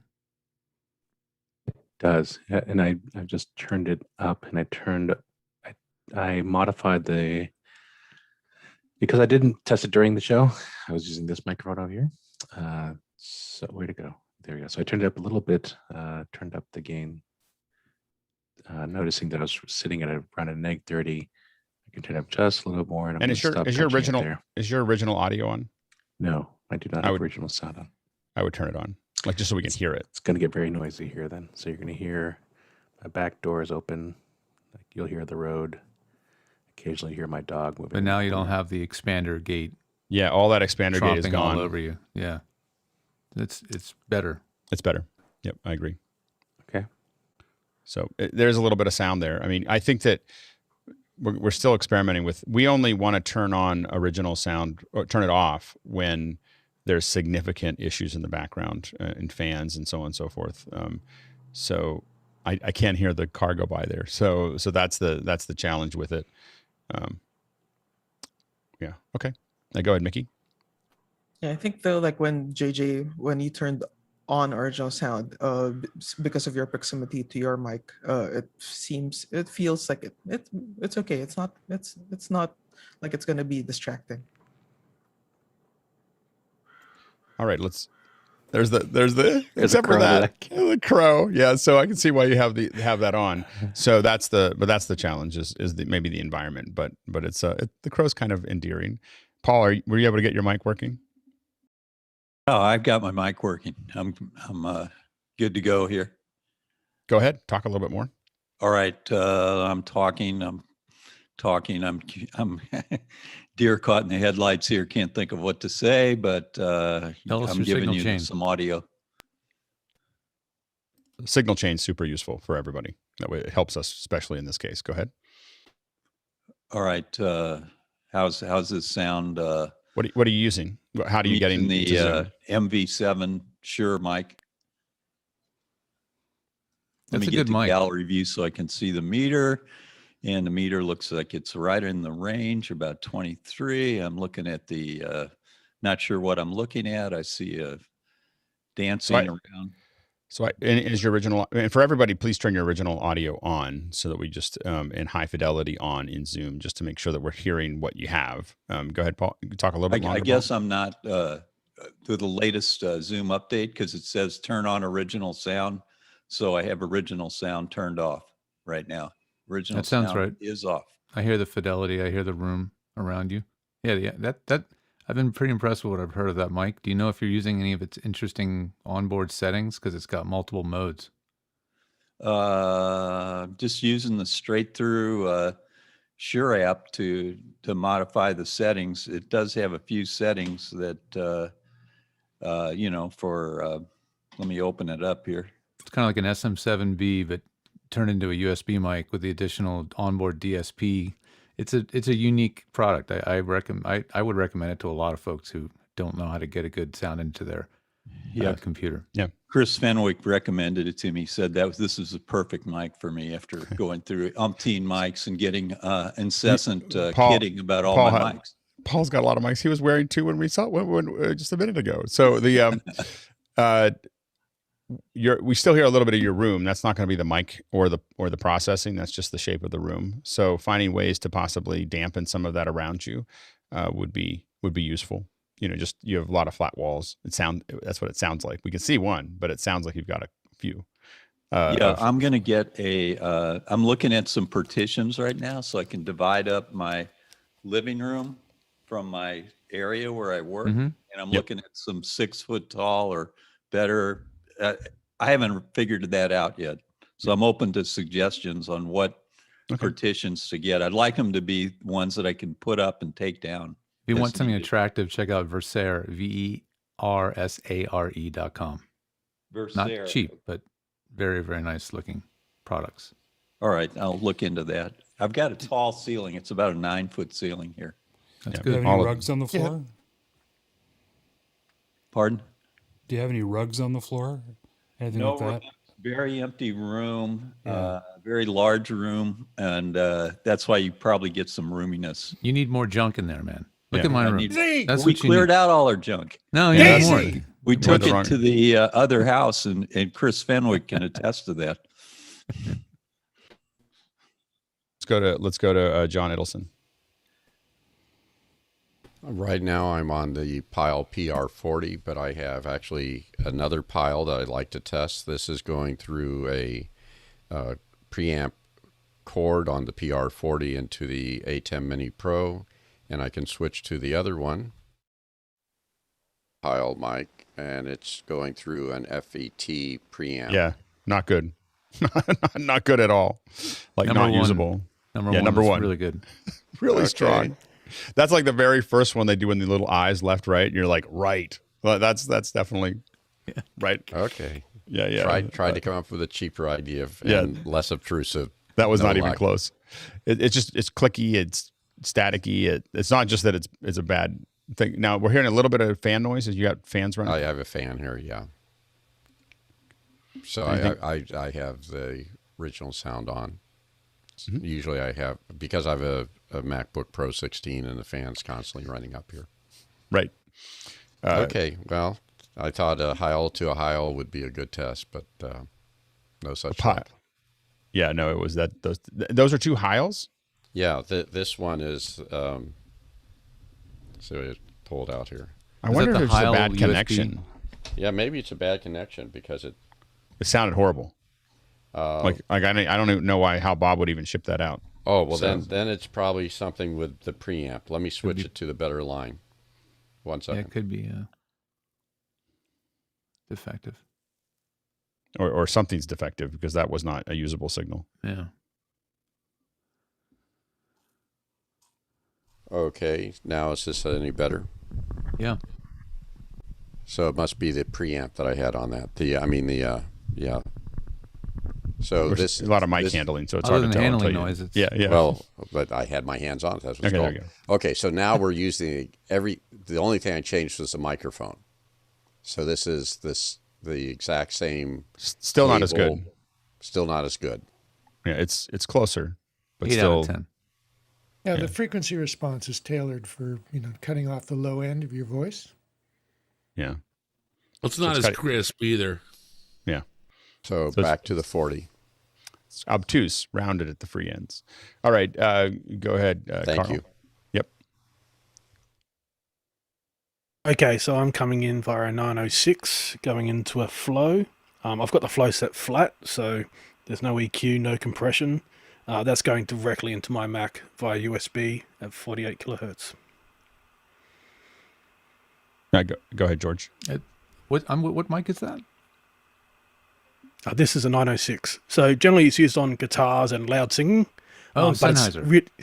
Yeah, so this is the yeah. Behringer version, but same capsule. But essentially it gets rid of off-axis. So I've got these LED lights that have little fans, Yeah. and I know that if I use one of my condensers, it'll pick up the fans. I hear But this thing, because it's on axis, it essentially will eliminate the fans as much as possible, more than a condenser will. Right. Yeah. It's Yeah. We're helping. definitely. Yes, it's helping a little. Go ahead, Mickey. Yeah, for me, it sounds similar to earlier. It sounds too bright for your voice, and we're getting a lot of sibilance from you on that microphone. Yeah. So let's bring down the EQ. Go ahead, Greg. Yeah, I agree. A little too much in the mid range. Could use just a little bit of fattening. Well, that maybe do a little bit better there. Yeah, that's getting in the right direction. You might have lost a little bit of the Split the presence. difference. Yeah, split the difference. Yeah. Yeah. Let's go up a little bit there. So I'm just using the app that comes with the flow. It's I pretty like good. that. You got 4-band parametric EQ. That sounds pretty nice. Yeah. Yeah. Yeah. Yeah. Once I put the EQ in, I just drop down the pretty much 2K and 12K down a few dB and pump up 100 and 250 up about 3 dB. Does the flow? I don't know anything about flow. Does that have an expander also? No, it just has a single knob compressor, so it doesn't have an expander or gate built in. That's the only thing that's kind of missing. They could add one in with an update, of course, but it does have a single knob compressor. It has a low cut filter and a 4-band fully parametric EQ. I think that definitely improved it dramatically. A little bit of EQ. Yeah, I think that's a mic. So the mic is not designed for speaking voice. It's designed for loud singing and guitars. Yep, that's great. Doug? Okay, my turn. I'm coming in on an Acacia headset into an MXL MicMate USB into my PC. No processing whatsoever. How do you adjust the gain on that setup? I just use the zoom. Mickey says up 3 dB, I go right. Okay, so you're adjusting it from the computer end, right? Yeah, when you Yeah. adjust the gain in Zoom, you're adjusting Windows' own inboard sound. Yeah, yeah, correct. Yeah, no Gotcha. processing, no EQ, no anything. It's just straight mic. And you're in original sound right now? Original sound is turned on right now. Yeah, you can hear the correct. fan. No, it's not. Yeah, you can hear some room tone, but fidelity-wise, it's not bad for one of those affordable Should we try headset to mics. turn original sound off and see what that makes a Yeah, difference? or you mean turn it on? I mean, yeah, sorry. Go ahead and turn it on. Doug, So, are you listening on earbuds or are you oh, listening on speakers? Because I'm hearing an echo. Yeah, speakers. Yeah, I'm hearing an echo back. But when you turned off original sound, that's gone away as well. Okay. So when it's grayed out, does that mean it's on or off again? To turn original sound. If it says turn, well, this is Oh, with the no, older no. version. Oh, you of must have an Zoom. update. Yeah. Were everyone forced? I thought I forced everybody to update this morning. I guess not. I guess maybe it'll come in. I put the force in. It is it should say if in the new version it'll say original sound is off or original sound is on, which is a much better interface. In the older one it'll say turn original sound off when it is on. Very confusing. Yeah. Okay. Go ahead, talk. Oh yeah. All right. So now it's the blue. It says turn off original sound. Is what Okay, is and currently click on. now click. I will I'll click on again. click it again. Now it's gray, and now I'm talking with the gray part.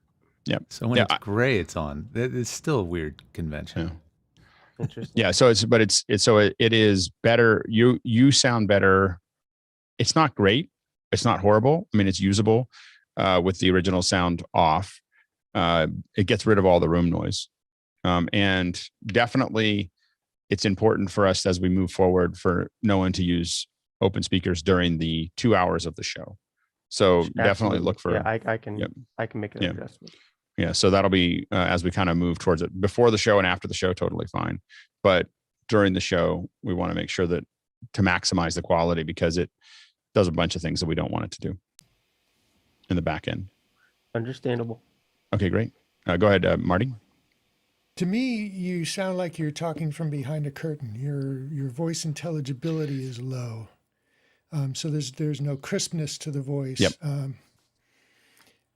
And that probably due to the microphone. Yeah. Yeah. But some processing might help pick that up, might help improve it. I think the hard part is you'll have to turn to in that room with those fans. You'll have to turn original audio off, and then as you process, you're going to be fighting original audio, the Zoom audio processing, and whatever processing you put ahead of it into that. So there'll be a lot of testing that probably is good to do in one of our pre shows or post shows or whatever, is come in and go into a room with someone and play with that to see how it sounds.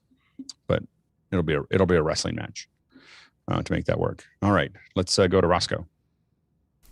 Okay, thank you very much. I am talking through the Polson, the high quality Polson, and right now I've got some equalization, adding some high, adding some low, and I'm going to go to flat right now. So now I've switched off to where I have flat equalization, and wondering which of those you prefer. George? So the one you're in right now has more self noise, so the hiss comes up. It's overall a bit hissy. Overall, just there's a pretty wide white noise type thing going on. That might just be, it's hard to get enough gain out of that. It's a dynamic mic. It's a Polson, so yes, it goes through the TechRise. It uses the 4-volt bias voltage. But it seems really high even for the Polson. So it's the self noise is pretty. There's a lot of it. I'm kind of surprised. Okay. Let me. Well, I could push the. I gotta close my EQ. So the EQ is leave it with don't go flat. Is that yes, no? Well, when you went flat, I think it sounded better. It was the EQ that you had. Well, go to flat. Okay, going back to flat. There we go. I'm back at flat. That should probably take out the high end hiss a little bit. So I'll keep talking here, as you can hear how it sounds with the flatness on. Yeah, it's a little lower 5 sounding. The other EQ has that disco smile kind of thing probably going on, bass treble. Yes, exactly. But it sounds more hi-fi but more noisy. It's a compromise. Yep. Go ahead, Craig. Yeah, I was going to say the Polsons generally sound quite nasally to me, but I think that you were compensating by putting in a bunch of high EQ, and that's the noise that we were hearing. You were just amplifying the noise. All right. Yep. Carl. So with small diameter, with tiny diaphragm microphones, sometimes going up with the 1K. So put it flat, then just take your 1K and just raise it up. See how that goes. All right, putting the 1K up just a little bit right there. Took off the real high ends, and coming up the 1K, coming up the 2K, right in that. So your presence is better. Yeah, okay. Your presence is better. Thank you. Go ahead, David. Okay, so this is a Tascam TM180 into the Shure 2XU. Zoom is flat, original sound is on, and that's me about a fist distance away from the mic. Speaking in a normal speaking voice, and I'll let you hear the room if you want. Yeah, go ahead, George. It just shows how hard it is to get a self noise that's not obtrusive in almost any normal environment. It's very difficult. But I hear the self noise. I hear the room tone, not the self noise. The room tone. My apologies. Yeah. It's there. It's not really bad, but if you multiply that by many people at the same time, it would be much more noticeable. And what's the mic again? It's a Tascam TM180. I've never heard of that. It's interesting. Is that a small diaphragm mic? Is that a little condenser? What is it? I can't hear you. It's a large diaphragm condenser, I believe. Pretty big capsule. Oh yeah, bring it in. Let's see that baby. Okay. That's it. It's got two settings. It's got a minus 10 dB switch and a low pass cutoff. It looks like on the physically on the device. And you're about I'm about a fist away. You know. Yeah, I like that. The fist is a pretty good place to get that nice warm. Yeah. presence. I just try to keep it lower. You know, I don't like the arm. My arm it's is black kinda... on black shirt, so on oh that yeah, little yeah. square, I couldn't even see it. The mic completely disappeared. I didn't see it. And this shore is kind of touchy for me to ride, you know, but I try to keep it as close to Unity as possible. Jason? Yeah, I was just going to mention there's fan noise in the background. Yeah. I mean, that's the big... I think that's the 20th anniversary Mac screaming back there, but... Right. Yeah. I mean, you have a voice that you could probably get away with almost any mic. so there's that.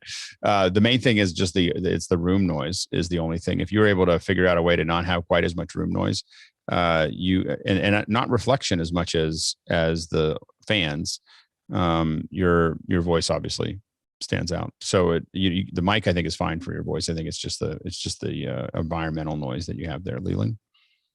I'd like to get a review if I could at a sooner point than any. Do I have to get on a list somewhere to ask for one?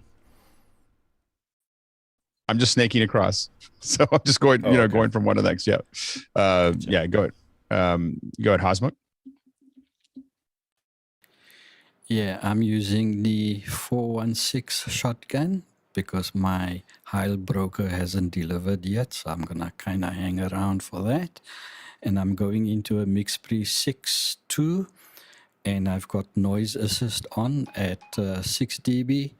And for some reason, after the MixPre session, I put on 120 on the low cut as well.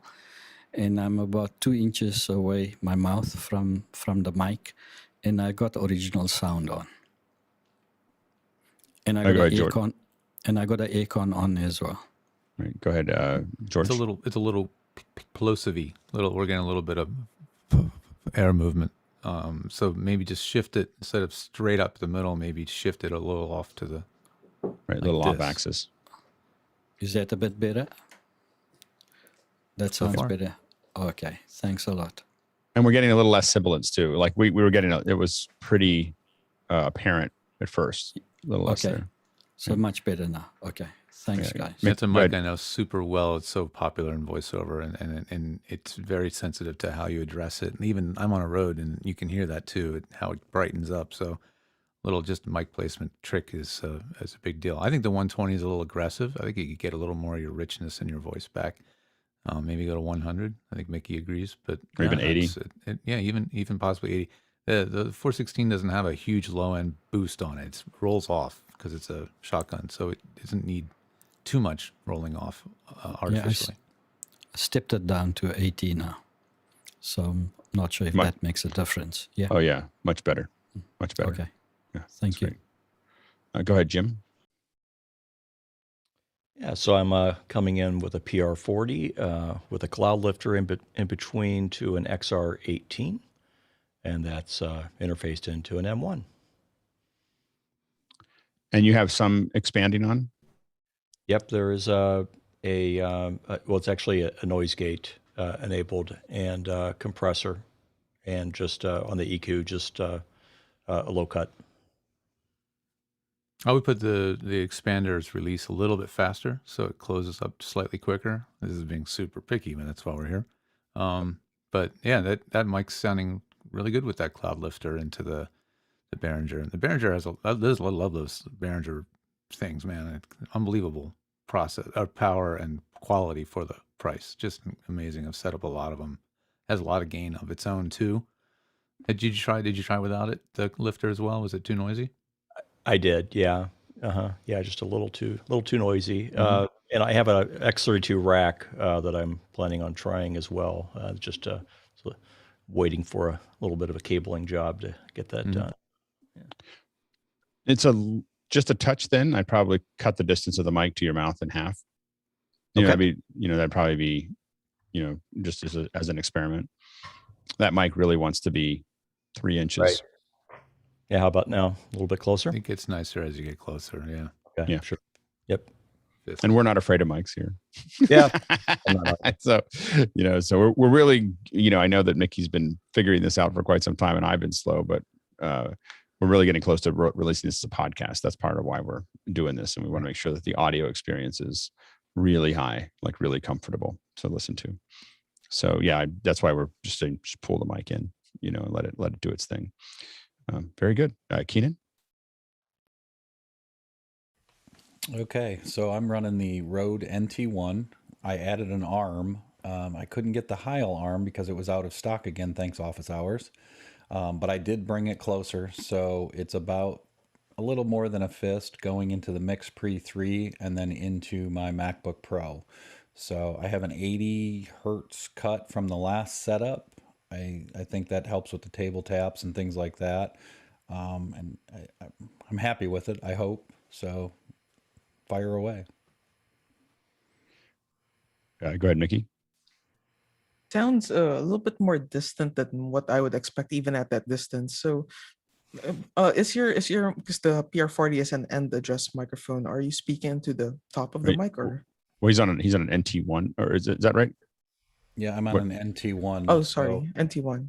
It is a front. Gotcha. address. Yep. So I have gold dot. Yeah, the gold dot. So I can bring that up a little bit more and kind of adjust it. And I just didn't want to talk directly angle it towards your mic. Sorry, towards your mouth. So I need to talk. You want me to talk more directly into it?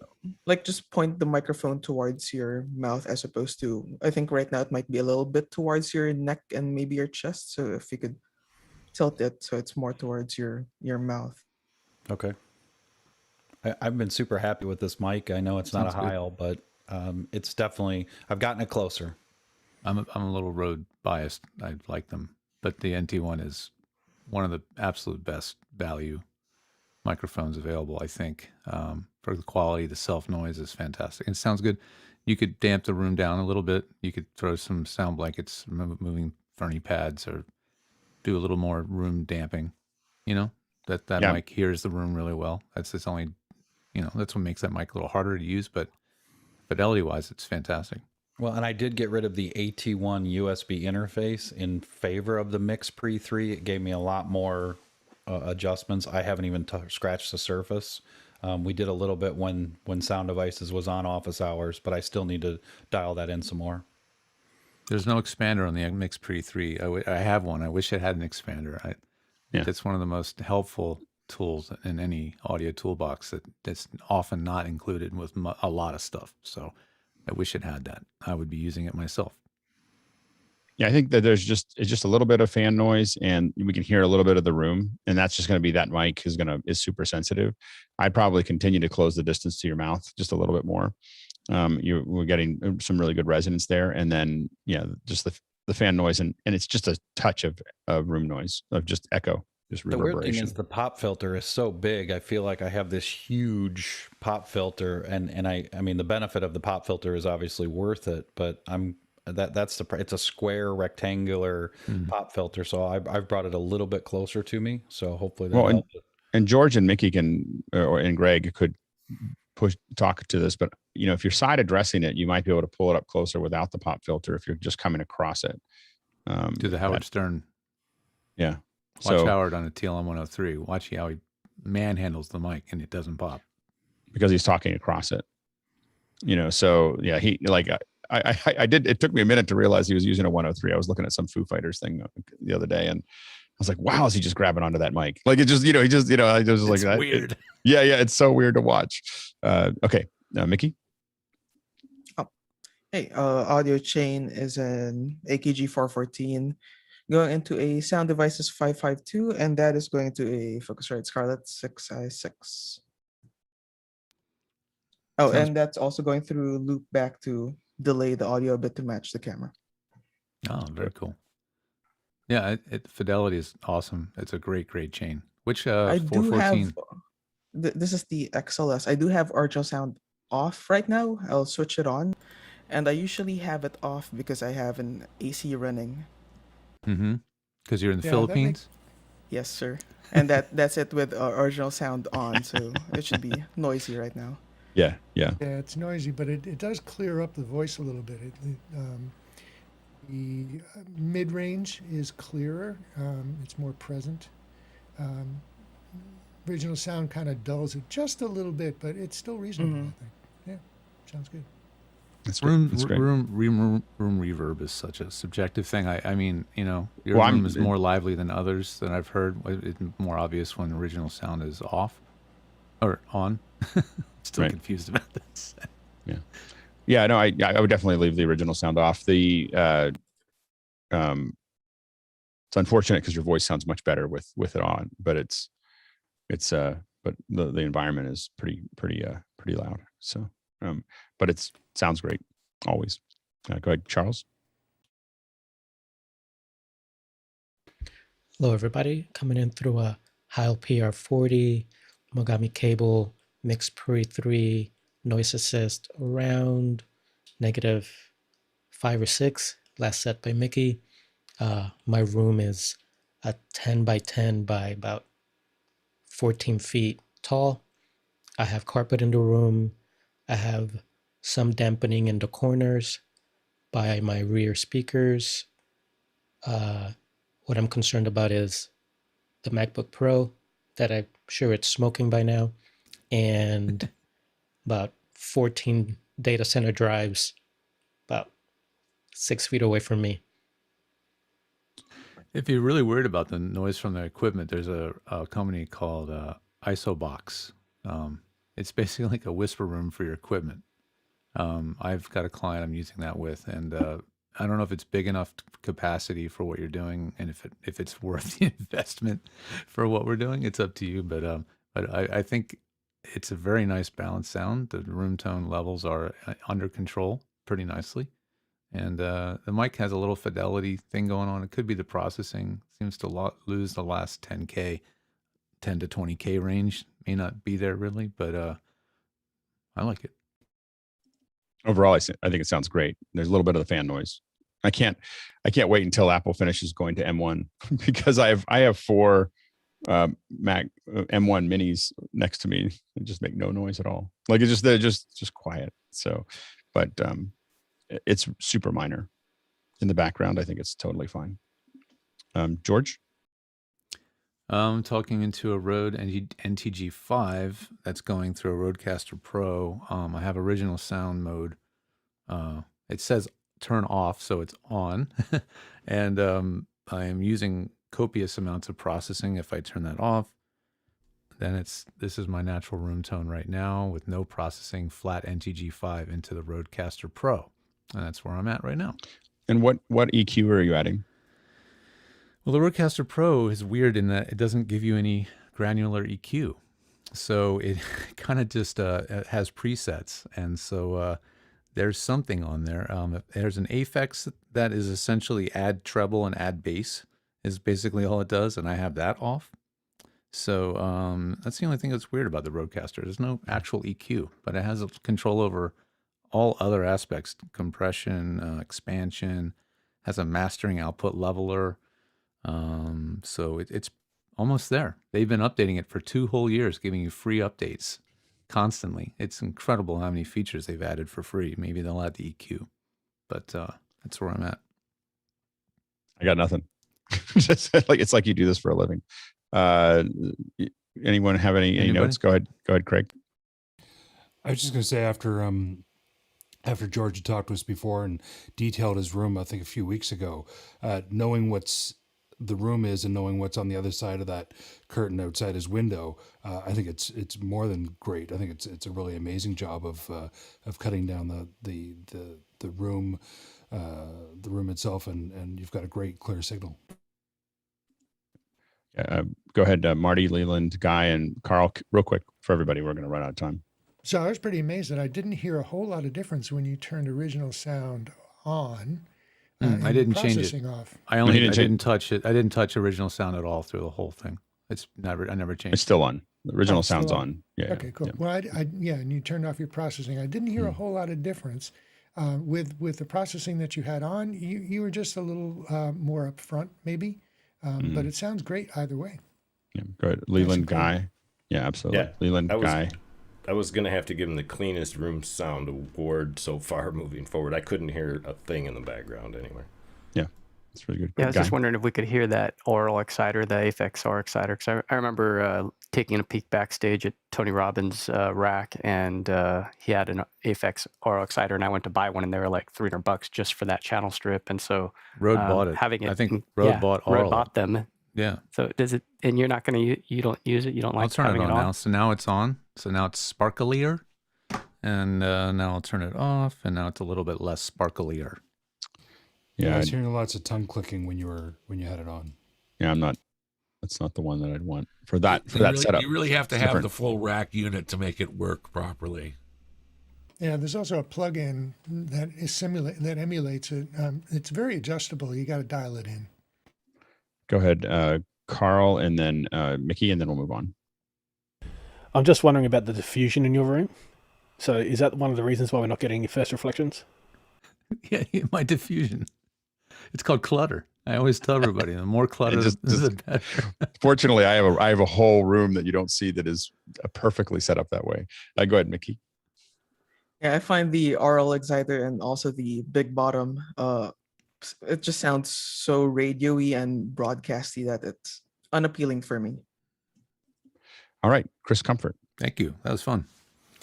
Hello, all. I moved the mic closer to my mouth, so I'm going to turn down my volume just a little bit, my gain. How's this sounding? Original sound is on, and I did do the update, although I was not forced to. I did it anyway.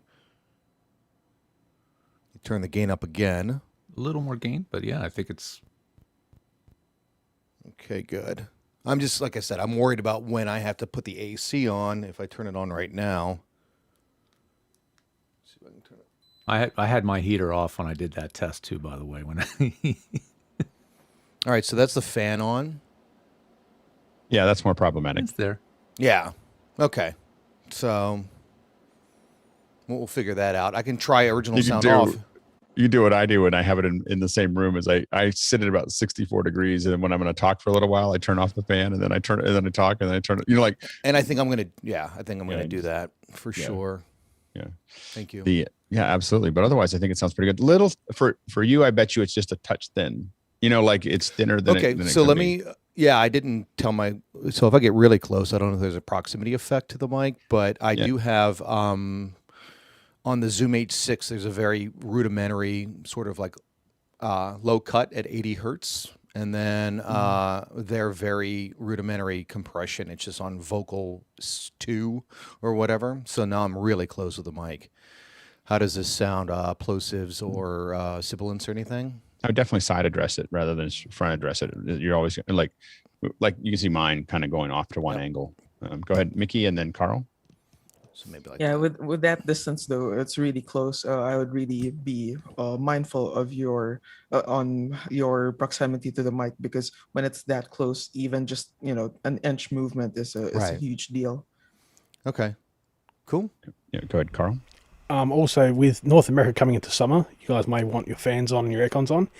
You can use a figure 8 mic and put the aircon or the fan 90 degrees to the mic, so that's like completely dead. I mean, so I understand that you guys may need that. I have one place I can put it, like legally one place. No, I understand that, but you may want to just turn your setup 90 degrees. Well, yeah. But figure 8 will kill sound 90 degrees off. They're the best at rejection. And it's just 90 degrees, that's a rejection, that's all. I mean, this is a hypercardioid, I think, or a supercardioid, I believe. So, yeah, so they will pick up some stuff from the side, or where it's actually behind you, so that's even, a bit tricky when it's behind you. The Beatles would do that so they could sing without wearing headphones. They would have a speaker off to the side, and it would face into the figure 8 side of the mic and cancel it out. So yeah, figure 8's a miracle device. I use them in small booths a lot when there's a big piece of glass or something terrible on one side. It's a pretty miracle solution a lot of times. So it's just something to experiment with. They have the highest rejection. Yeah. All right, Greg. Oh boy, time for me. Okay, well, being the traditionalist that I am, this is an Octava with a large diaphragm capsule from above. You know, you guys know me. I can't have it in the frame. It just makes me insane. But I might switch over. All of you guys have gone into the radio mode. You know, all the Heils sound kind of the same. They all sound radio, right? And then there's the rest. Then there's the head-worn mics that sound like head-worn mics. I mean, they have a particular sound, no matter what brand they are, even the DPAs. And then there's the placed mics, you know, where there's just a bit of air, and they sound a little different too.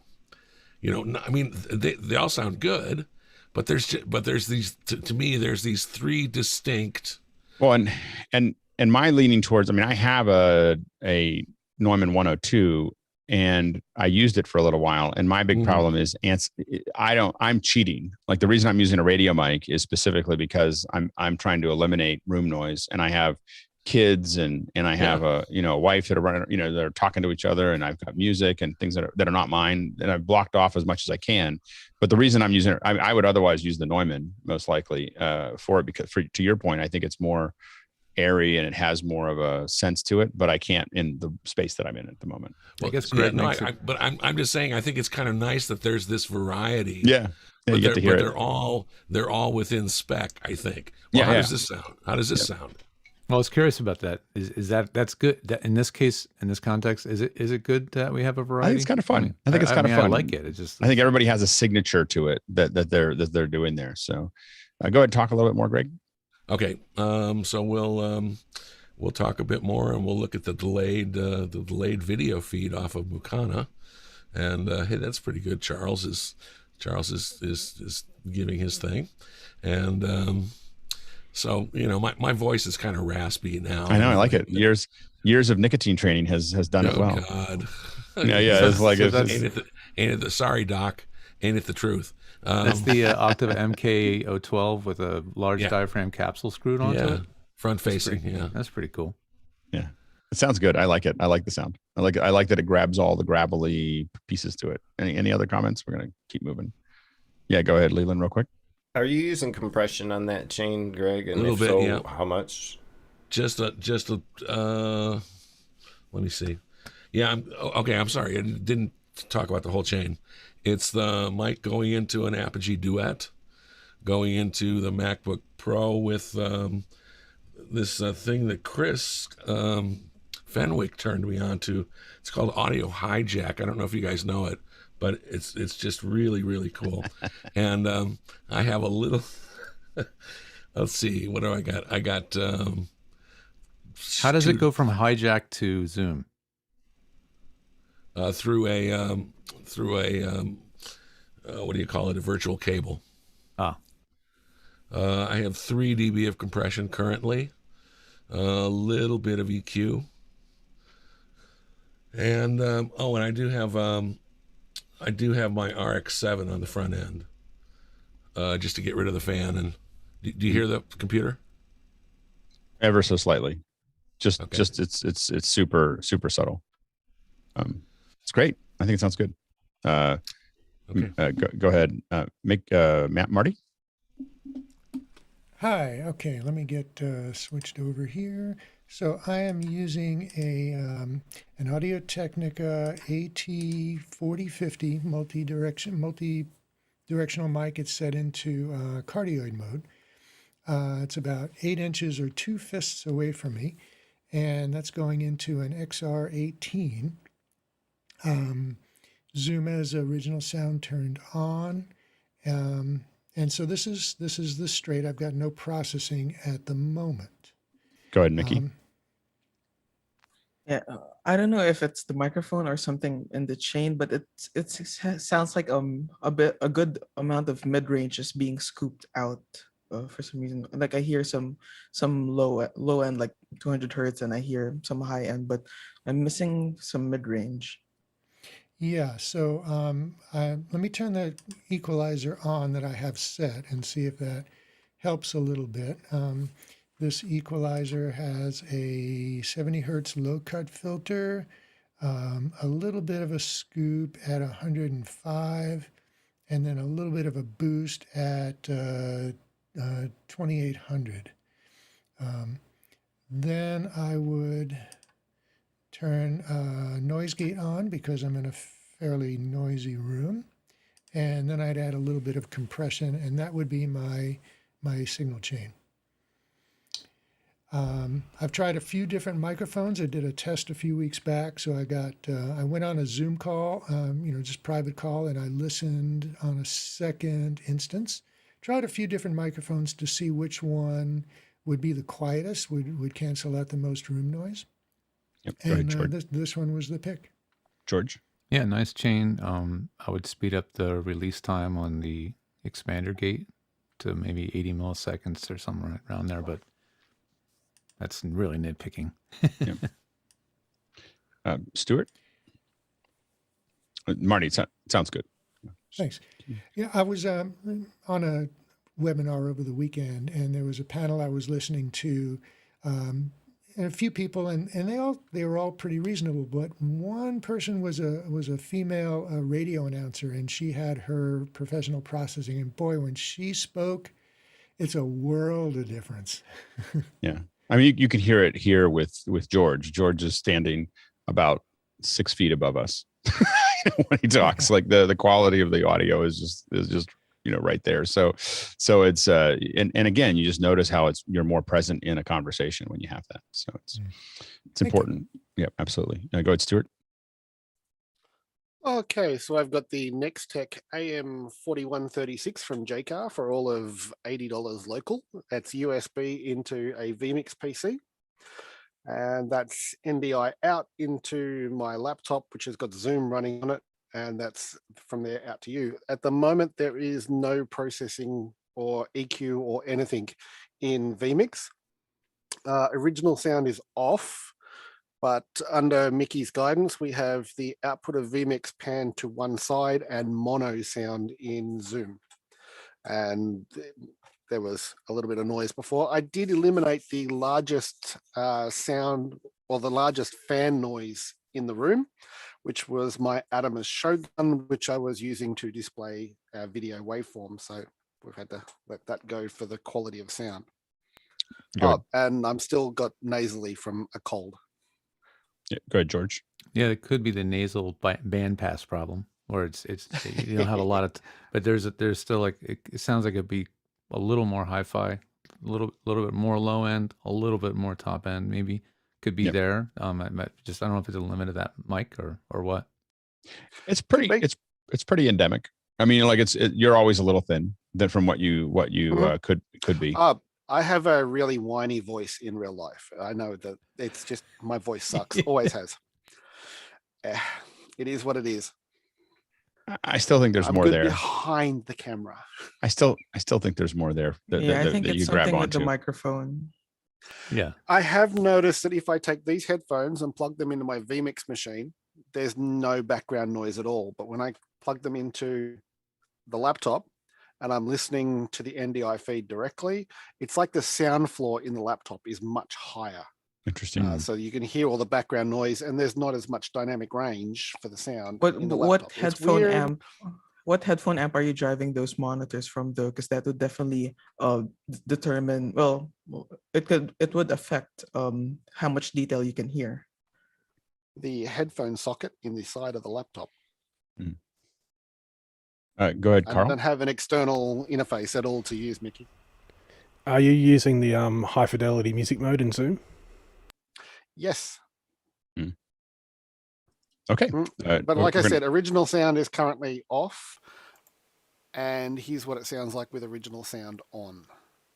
So it's a bit different, I think. A lot of self noise there, like just hiss that's coming through that we're picking up. I think that's somewhere in the laptop drivers. Right. Go ahead, Guy. Yeah, chain is the DPA 4066 head-worn microphone, and it's feeding into the MixPre 6. I've got 13 dB of noise assist on. Goes into vMix. I apply 130 milliseconds of delay, and then it is a VB audio cable into Zoom, and this is the quality of that sound. Got lots of kids running around in the morning, as you probably heard them yelling. So 13 dB of noise assist helps a little bit, but it really helps with this fan. So here's as I walk it down. Lots of noise. Yeah. Back to 13. Yeah, that's it's a surprisingly good little plugin. So yeah, a lot of sibilance, and that's just the headset mic comes with that. Is just a little bit of Yeah, I have the Rode broadcaster right here ready to go, but I think the noise from the kids running around trying to get on the bus is going to really pick up in this thing. So I don't know. Maybe I should have hooked them both up so you guys can compare the difference. But yeah, I'm sure this. But over sounds like a head-worn mic. Yeah, it sounds like a head-worn mic. It sounds great. I mean, it does sound good. It's not a problem. It's just that there's. I've had to work with Mickey to remove a lot of sibilance recently, so I'm super sensitive to that sound now. Go ahead, Carl. So you're getting a bit of percussive as well. This is actually just the volume inside your throat and your mouth. It actually percusses through your cheek into the mic, and that's a good quality microphone. It'll pick it up. So you can actually find out what frequency that percussion is and just bring that down to like 3 dB or something. But it's percussion from the actual inside your mouth, throat, hitting when you do some of your lower voice. Go ahead, George. Is the mic physically actually resting right against your cheek, touching it, or is it out a little bit? It is not. It is. Let me see if I could punch in just a tad bit here. I mean, I love the thing about headset mics is wherever you are, it's in the right place. Yeah. I might give it just a touch more space from your. Yeah, you could stick it out Forward or away back? from your face. No, not just out. I would go out maybe, just a little bit, Yeah, just make sure that there's a gap there. Yeah. Check 1, 2, 3, 4. Now we're talking into the DPA 4066, and if I do my normal reading voice, I'm now listening to the DPA 4066 through. Hey. Yeah. That's a memory wire, right? So you should be able to physically take two hands and bend it out from your face, maybe a ½ inch to an inch, and I think even just that little bit made a difference. It's less percussive. Yeah. Peter Piper picked a peck of pickled peppers. Yeah, you don't want it touching against your cheek at all. That's the thing. Yeah. You just that's why I usually put my thumb right here and just pull it out so that it doesn't touch from here on. Like it's right under my ear, and then it comes out from there. Yeah, a little S curve right back there at where under your ear. And then let's see, where are we? I'm now this whole thing rearranged because it's not Broadway. We don't have to hide the mic so much. It's okay if it sticks out a little bit. Yeah. But otherwise, I think it sounds good. And as a reminder to everyone, we will go to the post show after this. We're going to run a little over. And as we get to everybody, no mic left behind. So we may not get to the questions. I apologize. Feel free to save those questions and bring them in tomorrow, and we can discuss them. I'm happy to follow up on those questions tomorrow morning. So make sure to grab those questions to do it. But we'll keep going through the mics here. Craig.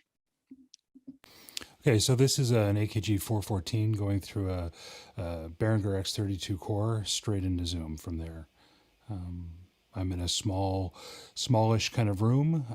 I call it my ISO booth here in the basement. And I know I could use a little bit more room treatment, but that's what I've got. I actually don't hear very many reflections in the room. I do hear some fan noise, but I don't hear a lot. Yeah, I've got the MacBook Pro 16 spooling away, as well as a couple of other computers, and the Behringer actually makes a fair bit of noise on its own. So I've normally got that off on Mickey's suggestion. Yep. Go ahead, Carl. Yeah, so I'm losing a bit of presence. That's about the only thing. The room itself sounds all right. Okay, go ahead, Marty. Yeah, it's nice and dry. I like that. We're not hearing a lot of room reflections. We do hear a little noise from a fan. But yeah, I would agree. A little bit of boost in the 2K, 3K range, just for some presence. Otherwise, it sounds good. Yeah, great. Absolutely. Thanks. Yeah, Leland. my turn to check it out and see what happens. I'm coming to you on a 5-Fine K690, which is a new purchase I just made recently through a PC into Voice Meter Potato. This is a large barrel condenser cardioid microphone. I'm using a cardioid pattern and 1 dB of compression with 1 dB gate on this particular software setup with a little bit of extra bass and a pullback on the treble. Go ahead, George. Just occasional plosives. So just watch your placement, self noise or room tone levels wise. If you're using a gate, I don't know how controllable that gate is, how much you can adjust it. You could use more. Okay. Does it have a ratio control, or how do you adjust that gate? I just have a dial on here that I can increase the dB that it's going to cut out. So okay, yeah, maybe go up to like 6 or 7. Oh, okay. Well, I'll take it up higher. 5.5 right now. How's that sound the way it is? Is it even opening when I come up? I normally don't set it that high. I'm usually no more than 2 dB on the gate on this. It has a slow release, and most of those auto gate things have that problem. They have a slow release, so when the gate closes, it goes. So every time you stop talking, you hear that as it closes down. That's the problem with a lot of those tools. But the mic's fidelity for what it is pretty good. I'll stop. Yep. Yeah, a lot of room noise. I mean, or a fair bit of fan noise. A little bit of reverberance. Go ahead, Carl, and then Mickey. So that's a large condenser, correct? Yes, it is. Yeah, so it's going to pick up everything. Like really good for picking up everything. Like if you want to pick up like a violin or a piano, but it's going to pick up everything else in your room as well. So dialing in an expander or a noise gate, play around with those settings, record yourself, room tone, and then say words, and then stop for like 2 seconds to hear the release, and then say words again. You can just record yourself, in any app that just records decent quality. It is a good microphone, but it will pick up everything. You'll have to hide stuff carefully. And again, that's why I'm sorry, Alex. I just switched it over to the infinity loop mode, so I was curious if there was a large, because I do have a dialable cardioid pattern on the back of this as well. It's very similar to a Blue Yeti in reference, but it's a little bit cheaper, so it is available. It's a newer mic build. Go ahead, George, and then Mickey. The caveat with the figure 8 is it now has a very big pickup lobe in the back, so whatever's behind the mic is now a big part of your sound, and it added a lot of bad stuff. So gotcha. You can use it, but you have to put a lot of absorption behind the mic, big damping panels and whatever. But yeah, it's very interesting to try it. It's always a good experiment. Yeah, go ahead, Mickey. Yeah, that mic specifically with your voice, I'm picking up a little bit of harshness and maybe brittleness. So if you do have an EQ in your chain, I'd probably sweep somewhere in the range of 3K to 5K and see where that harshness is, and just duck it a bit, just 3-4 dB maybe. Go ahead, Chris. Yeah, I'm talking into a TLM 102 through the Mix Pre into my iMac. I've added a DCF 887B to my audio chain. I'm wondering if that's better or worse. What is that? What's that? Oh, it sounds like a little drone in the background. It's a DeWalt impact driver. I don't know if it helps or not. I mean, I can certainly remove it. I'm sorry. This has been so serious for this last hour. I needed a chuckle. Thank you. Okay, go ahead. What do you got? It is a Neumann TLM 102 on a stand, low slung. It's just out of frame. The Mix Pre with a little bit of noise assist. I think I'm at about 9 dB on the noise assist. During the day, the room is pretty quiet. When my wife is home, she's I can almost reach out and touch her. So sometimes in the morning you might hear her listening to a little House on the Prairie. That's the way she gets ready for the day. She likes a little purity to cleanse her day. But so sometimes there's some background noise. Go ahead, George. It sounds like you know what you're doing. Yeah. I think that it would be better with the 103, but the 102 is okay. Oh, come on. This is just kidding. I'm just giving you a hard time. I have a 102. I have 102 as well. So I love my 102. Like it's just so anyway. I'm just. If we're going to talk 102 versus 103, I think that I can't tell the difference. Yeah, I can't tell the difference. Mickey, Chris Comfort, and I might be the only people who have never changed their microphone since the beginning of office hours. I've changed mine like 6 times. I changed mine week to week. So yeah. No, you've gone through your 2 phases, but I've got a couple. I've got the Countryman, I got the DPA, and I got the Heil, and then I've got the thing. But you went through your headset phase, and now you're on your condenser phase. Yeah. I'm in the dynamic phase now. So go ahead, Stuart. I'm sorry, dynamic. Yeah. I think you'll get better results from Snap-on rather than DeWalt. That's great. All right, Jan. I do like the added light though. I'm a Makita man myself. I was going to say Makita. I agree with Jan. I think the Makita is much better than the DeWalt. Milwaukee. Yeah. Milwaukee. I mean, come on now. Hey, listen. Milwaukee versus Makita. I mean, really? Listen, everybody. Really I got to stop there? everything. It's religion, politics, and power tools. There's 3 hot center rails you just don't touch. Okay. Go ahead, Mickey.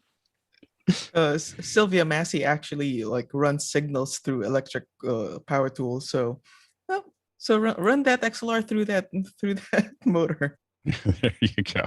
All right, go ahead, Jan. Well, okay. So today I'm speaking on a Heil PR40 going through my Zoom L track. And that's about it. But I do have other microphones that I would like to test. And so let's start with this one. Because I'm getting ready to track, and it's getting closer and closer now. And it's a funny thing that yesterday I asked a question, and in the pre-show meeting, I mentioned it as well. I said, as a member in good standing of office hours, is it possible to have too many microphones or in-the-air monitors? And I figured, hey, I guess the answer is no. No. Are you talking into the Apogee mic right now? No, this is through the Heil. Oh. Sounds very, a little tinty, for the Heil. Like I'm surprised that the Heil sounds that way. Is there processing? No processing whatsoever, except what's on the L track. It's also, I'm hearing a little sibilance too. Maybe it's boosting the top somehow. Yeah, it sounds like there's some boosts going somewhere in the so it's high. Let me do something.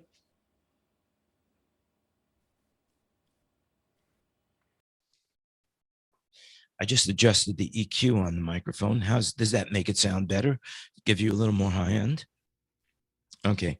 So what I did was I rolled off some of the bass, added some of the mid range, and added some treble. The mid range is what I can hear. Say again? I can hear that you've added mid range, but what's your settings in Zoom? Do you have original audio and high quality? Nothing is. What do I have in Zoom? I don't believe I have that. Let me just double check my audio settings. I have medium suppressed background noise. And as far as echo cancellation is on, and in advanced, that's it. Try the low setting for background noise.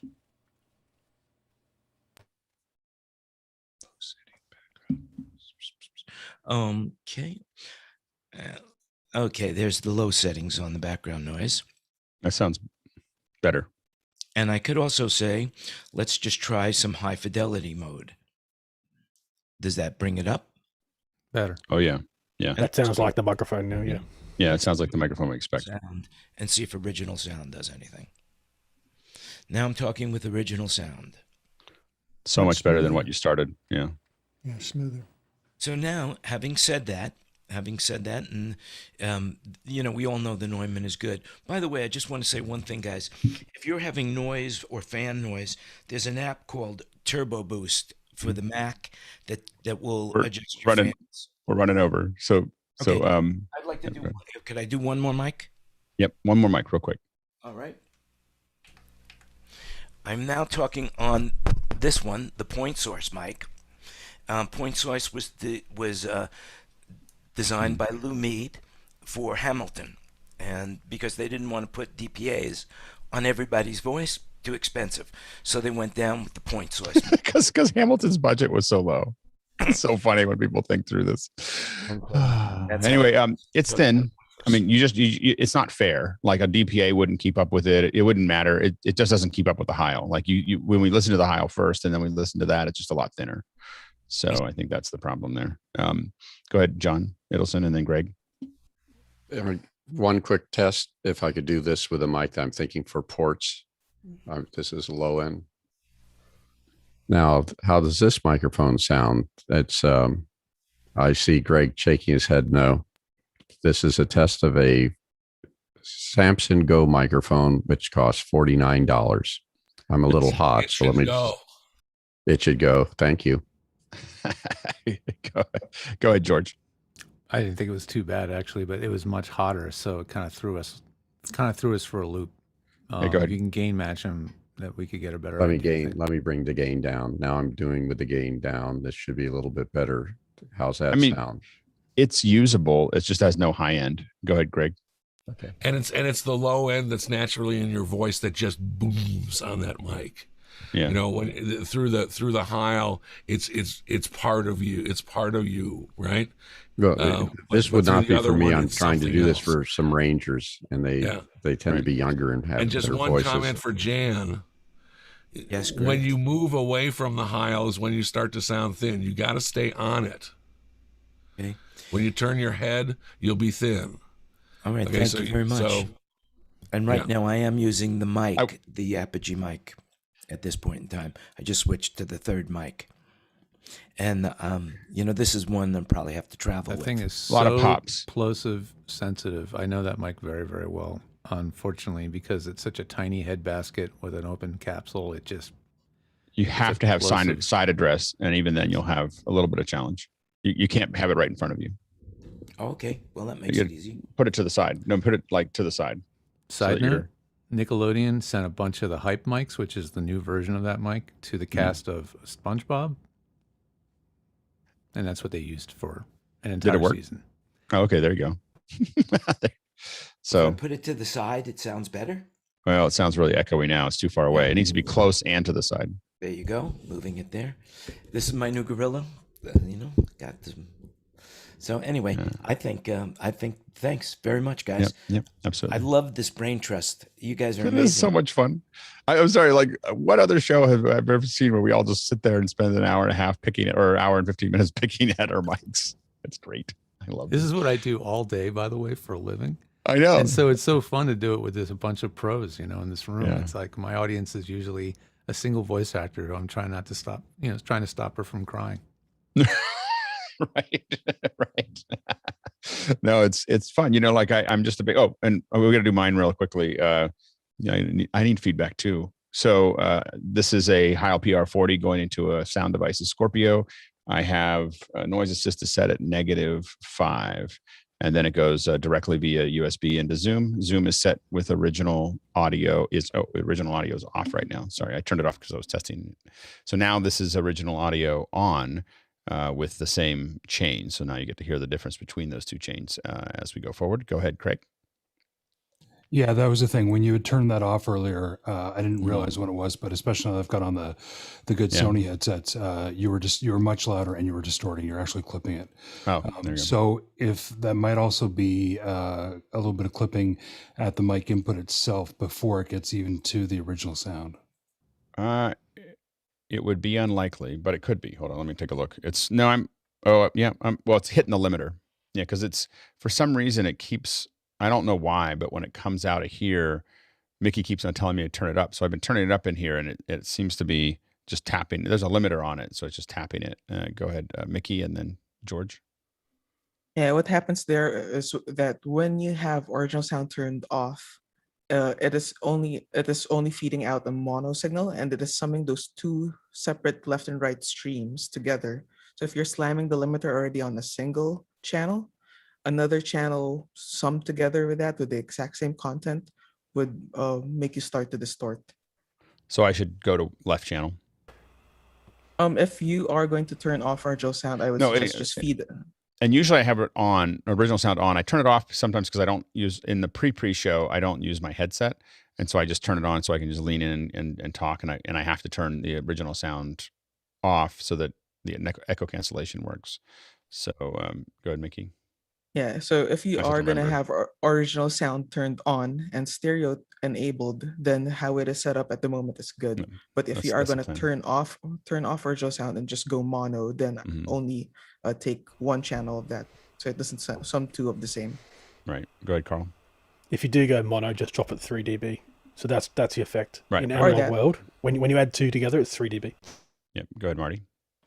So it sounds very present and upfront, like it's very radio voice. So it's very dry. You don't Yep. hear any room. It's also compressed, not over compressed, but compressed so that whatever volume you talk, we always hear you at the same level. Well, there's no and compression. It's just there's me no not compression. moving. Well, the limiter is compressing it a bit. A little bit. I mean, it's just barely tapping it. It's Yeah. just, but I think for the host of the show, I think it sounds good. It's appropriate. And you want to be up front, over everybody else. Right. Go ahead, Carl. I've got to say that, yeah, you do have like a narrower band, but that does cut through like over us, which is good because you need to do that. So it actually does sound like an FM radio broadcaster. That's what it sounds like. I used to be what's funny is I've never been an I was an FM radio broadcaster. I was an AM radio broadcaster for a lot longer than FM. Go ahead, Greg. Well, see, and I think that's a large part of it too, because your voice is trained. You know exactly how to keep it at a certain level. I will throughout admit the that whole thing, so. I'll change the inflection of what I'm doing, but I don't change the volume while I'm doing it. And that took 200 shows to kind of slowly sort out of radio. Go ahead, George. I don't like the PR40. Oh, there you go. I think if you dip it around 2K or something, and then give it Right. a little upper 5-7 shelf, Mm-hmm. it's a little more hi-fi-ish sounding. I prefer. I mean, Right. that's just what I'm used. My ear is used to that. Right. From listening to voiceovers on condenser mics for 15 years, it's just that's what I'm comfortable Yep. with. No, absolutely. Go ahead, Mickey, and then Craig. Yeah, just talking about I think what Marty was saying earlier about cutting through. The PR40 is good for that because it's a little brighter, a little sharper, but not to the point that it's piercing or annoying. And I find that is also true with mics like the 414, where it's a little brighter. Like I wouldn't probably join a Zoom meeting with a U87 because it's too rounded that it sort of gets filled in.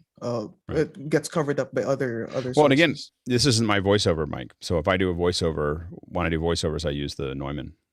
And so I'll switch over because I think it picks up my voice better. It's just that picks up the rest of the room. So I have to it's all I can do is a voiceover. So I sit down and just go, okay, now I'm gonna do the voiceover. Then I go back to this because it doesn't pick up anything else. So go ahead, Marty, and then Jan. So from what George was describing, sounds to me like he wants to hear a bit more air, like what we call air. Is that That's definitely something you give like up. openness at the top end? And you get that if have I the right microphone to do. If I have the TLM 102, we'll pick that up real quick.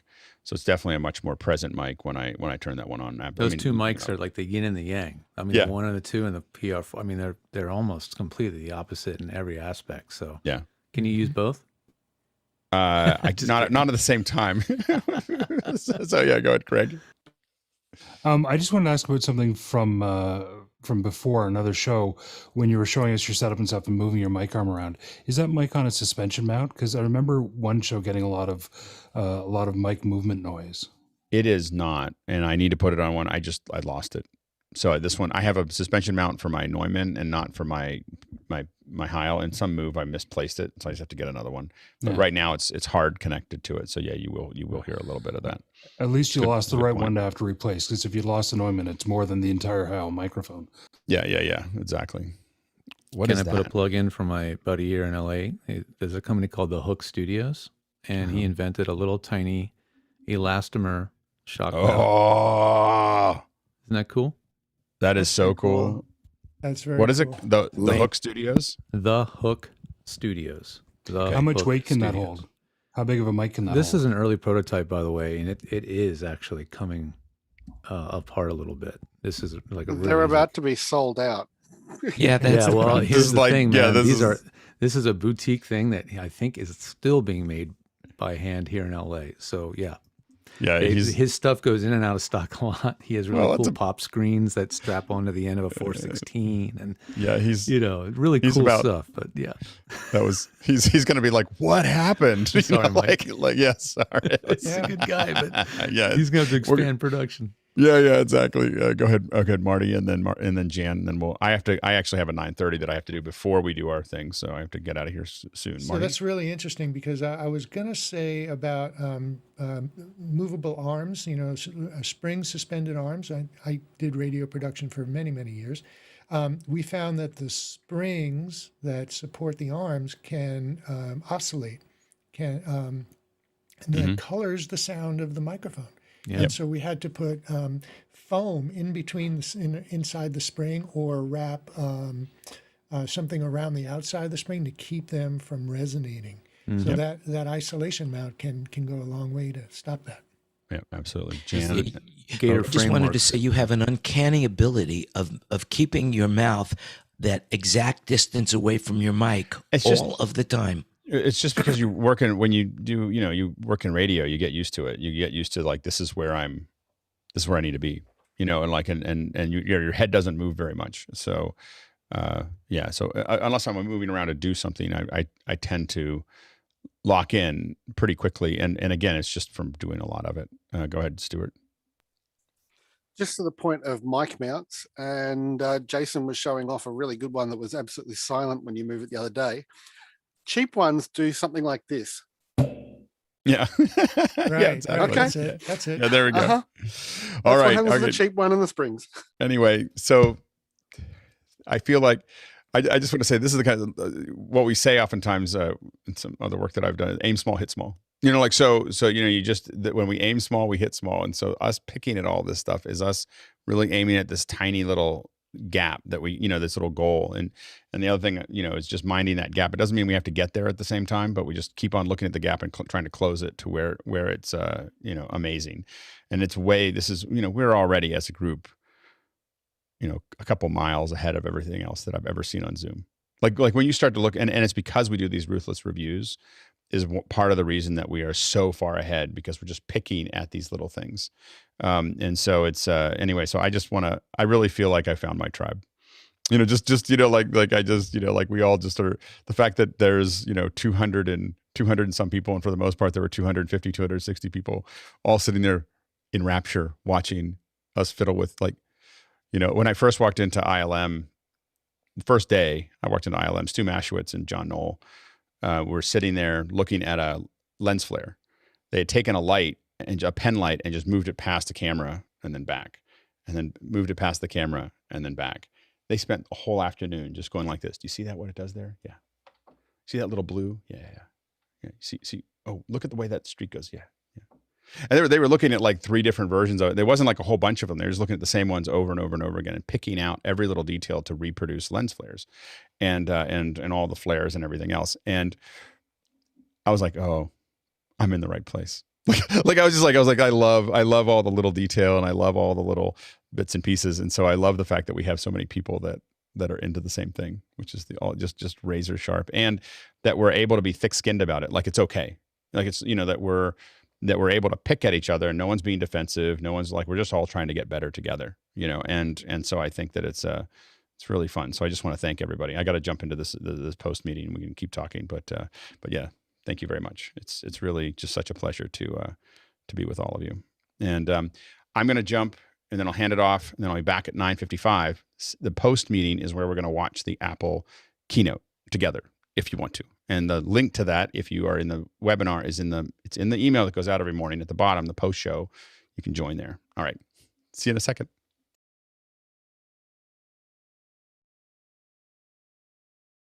Does anybody remember what day we did the future of broadcasting?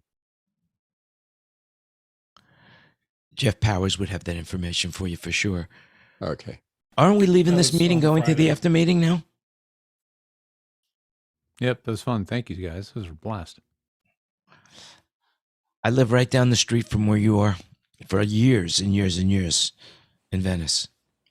I was on Washington and Centinela. I don't know if you would recognize Chad, you Venice. have the con, so you have the power to end this.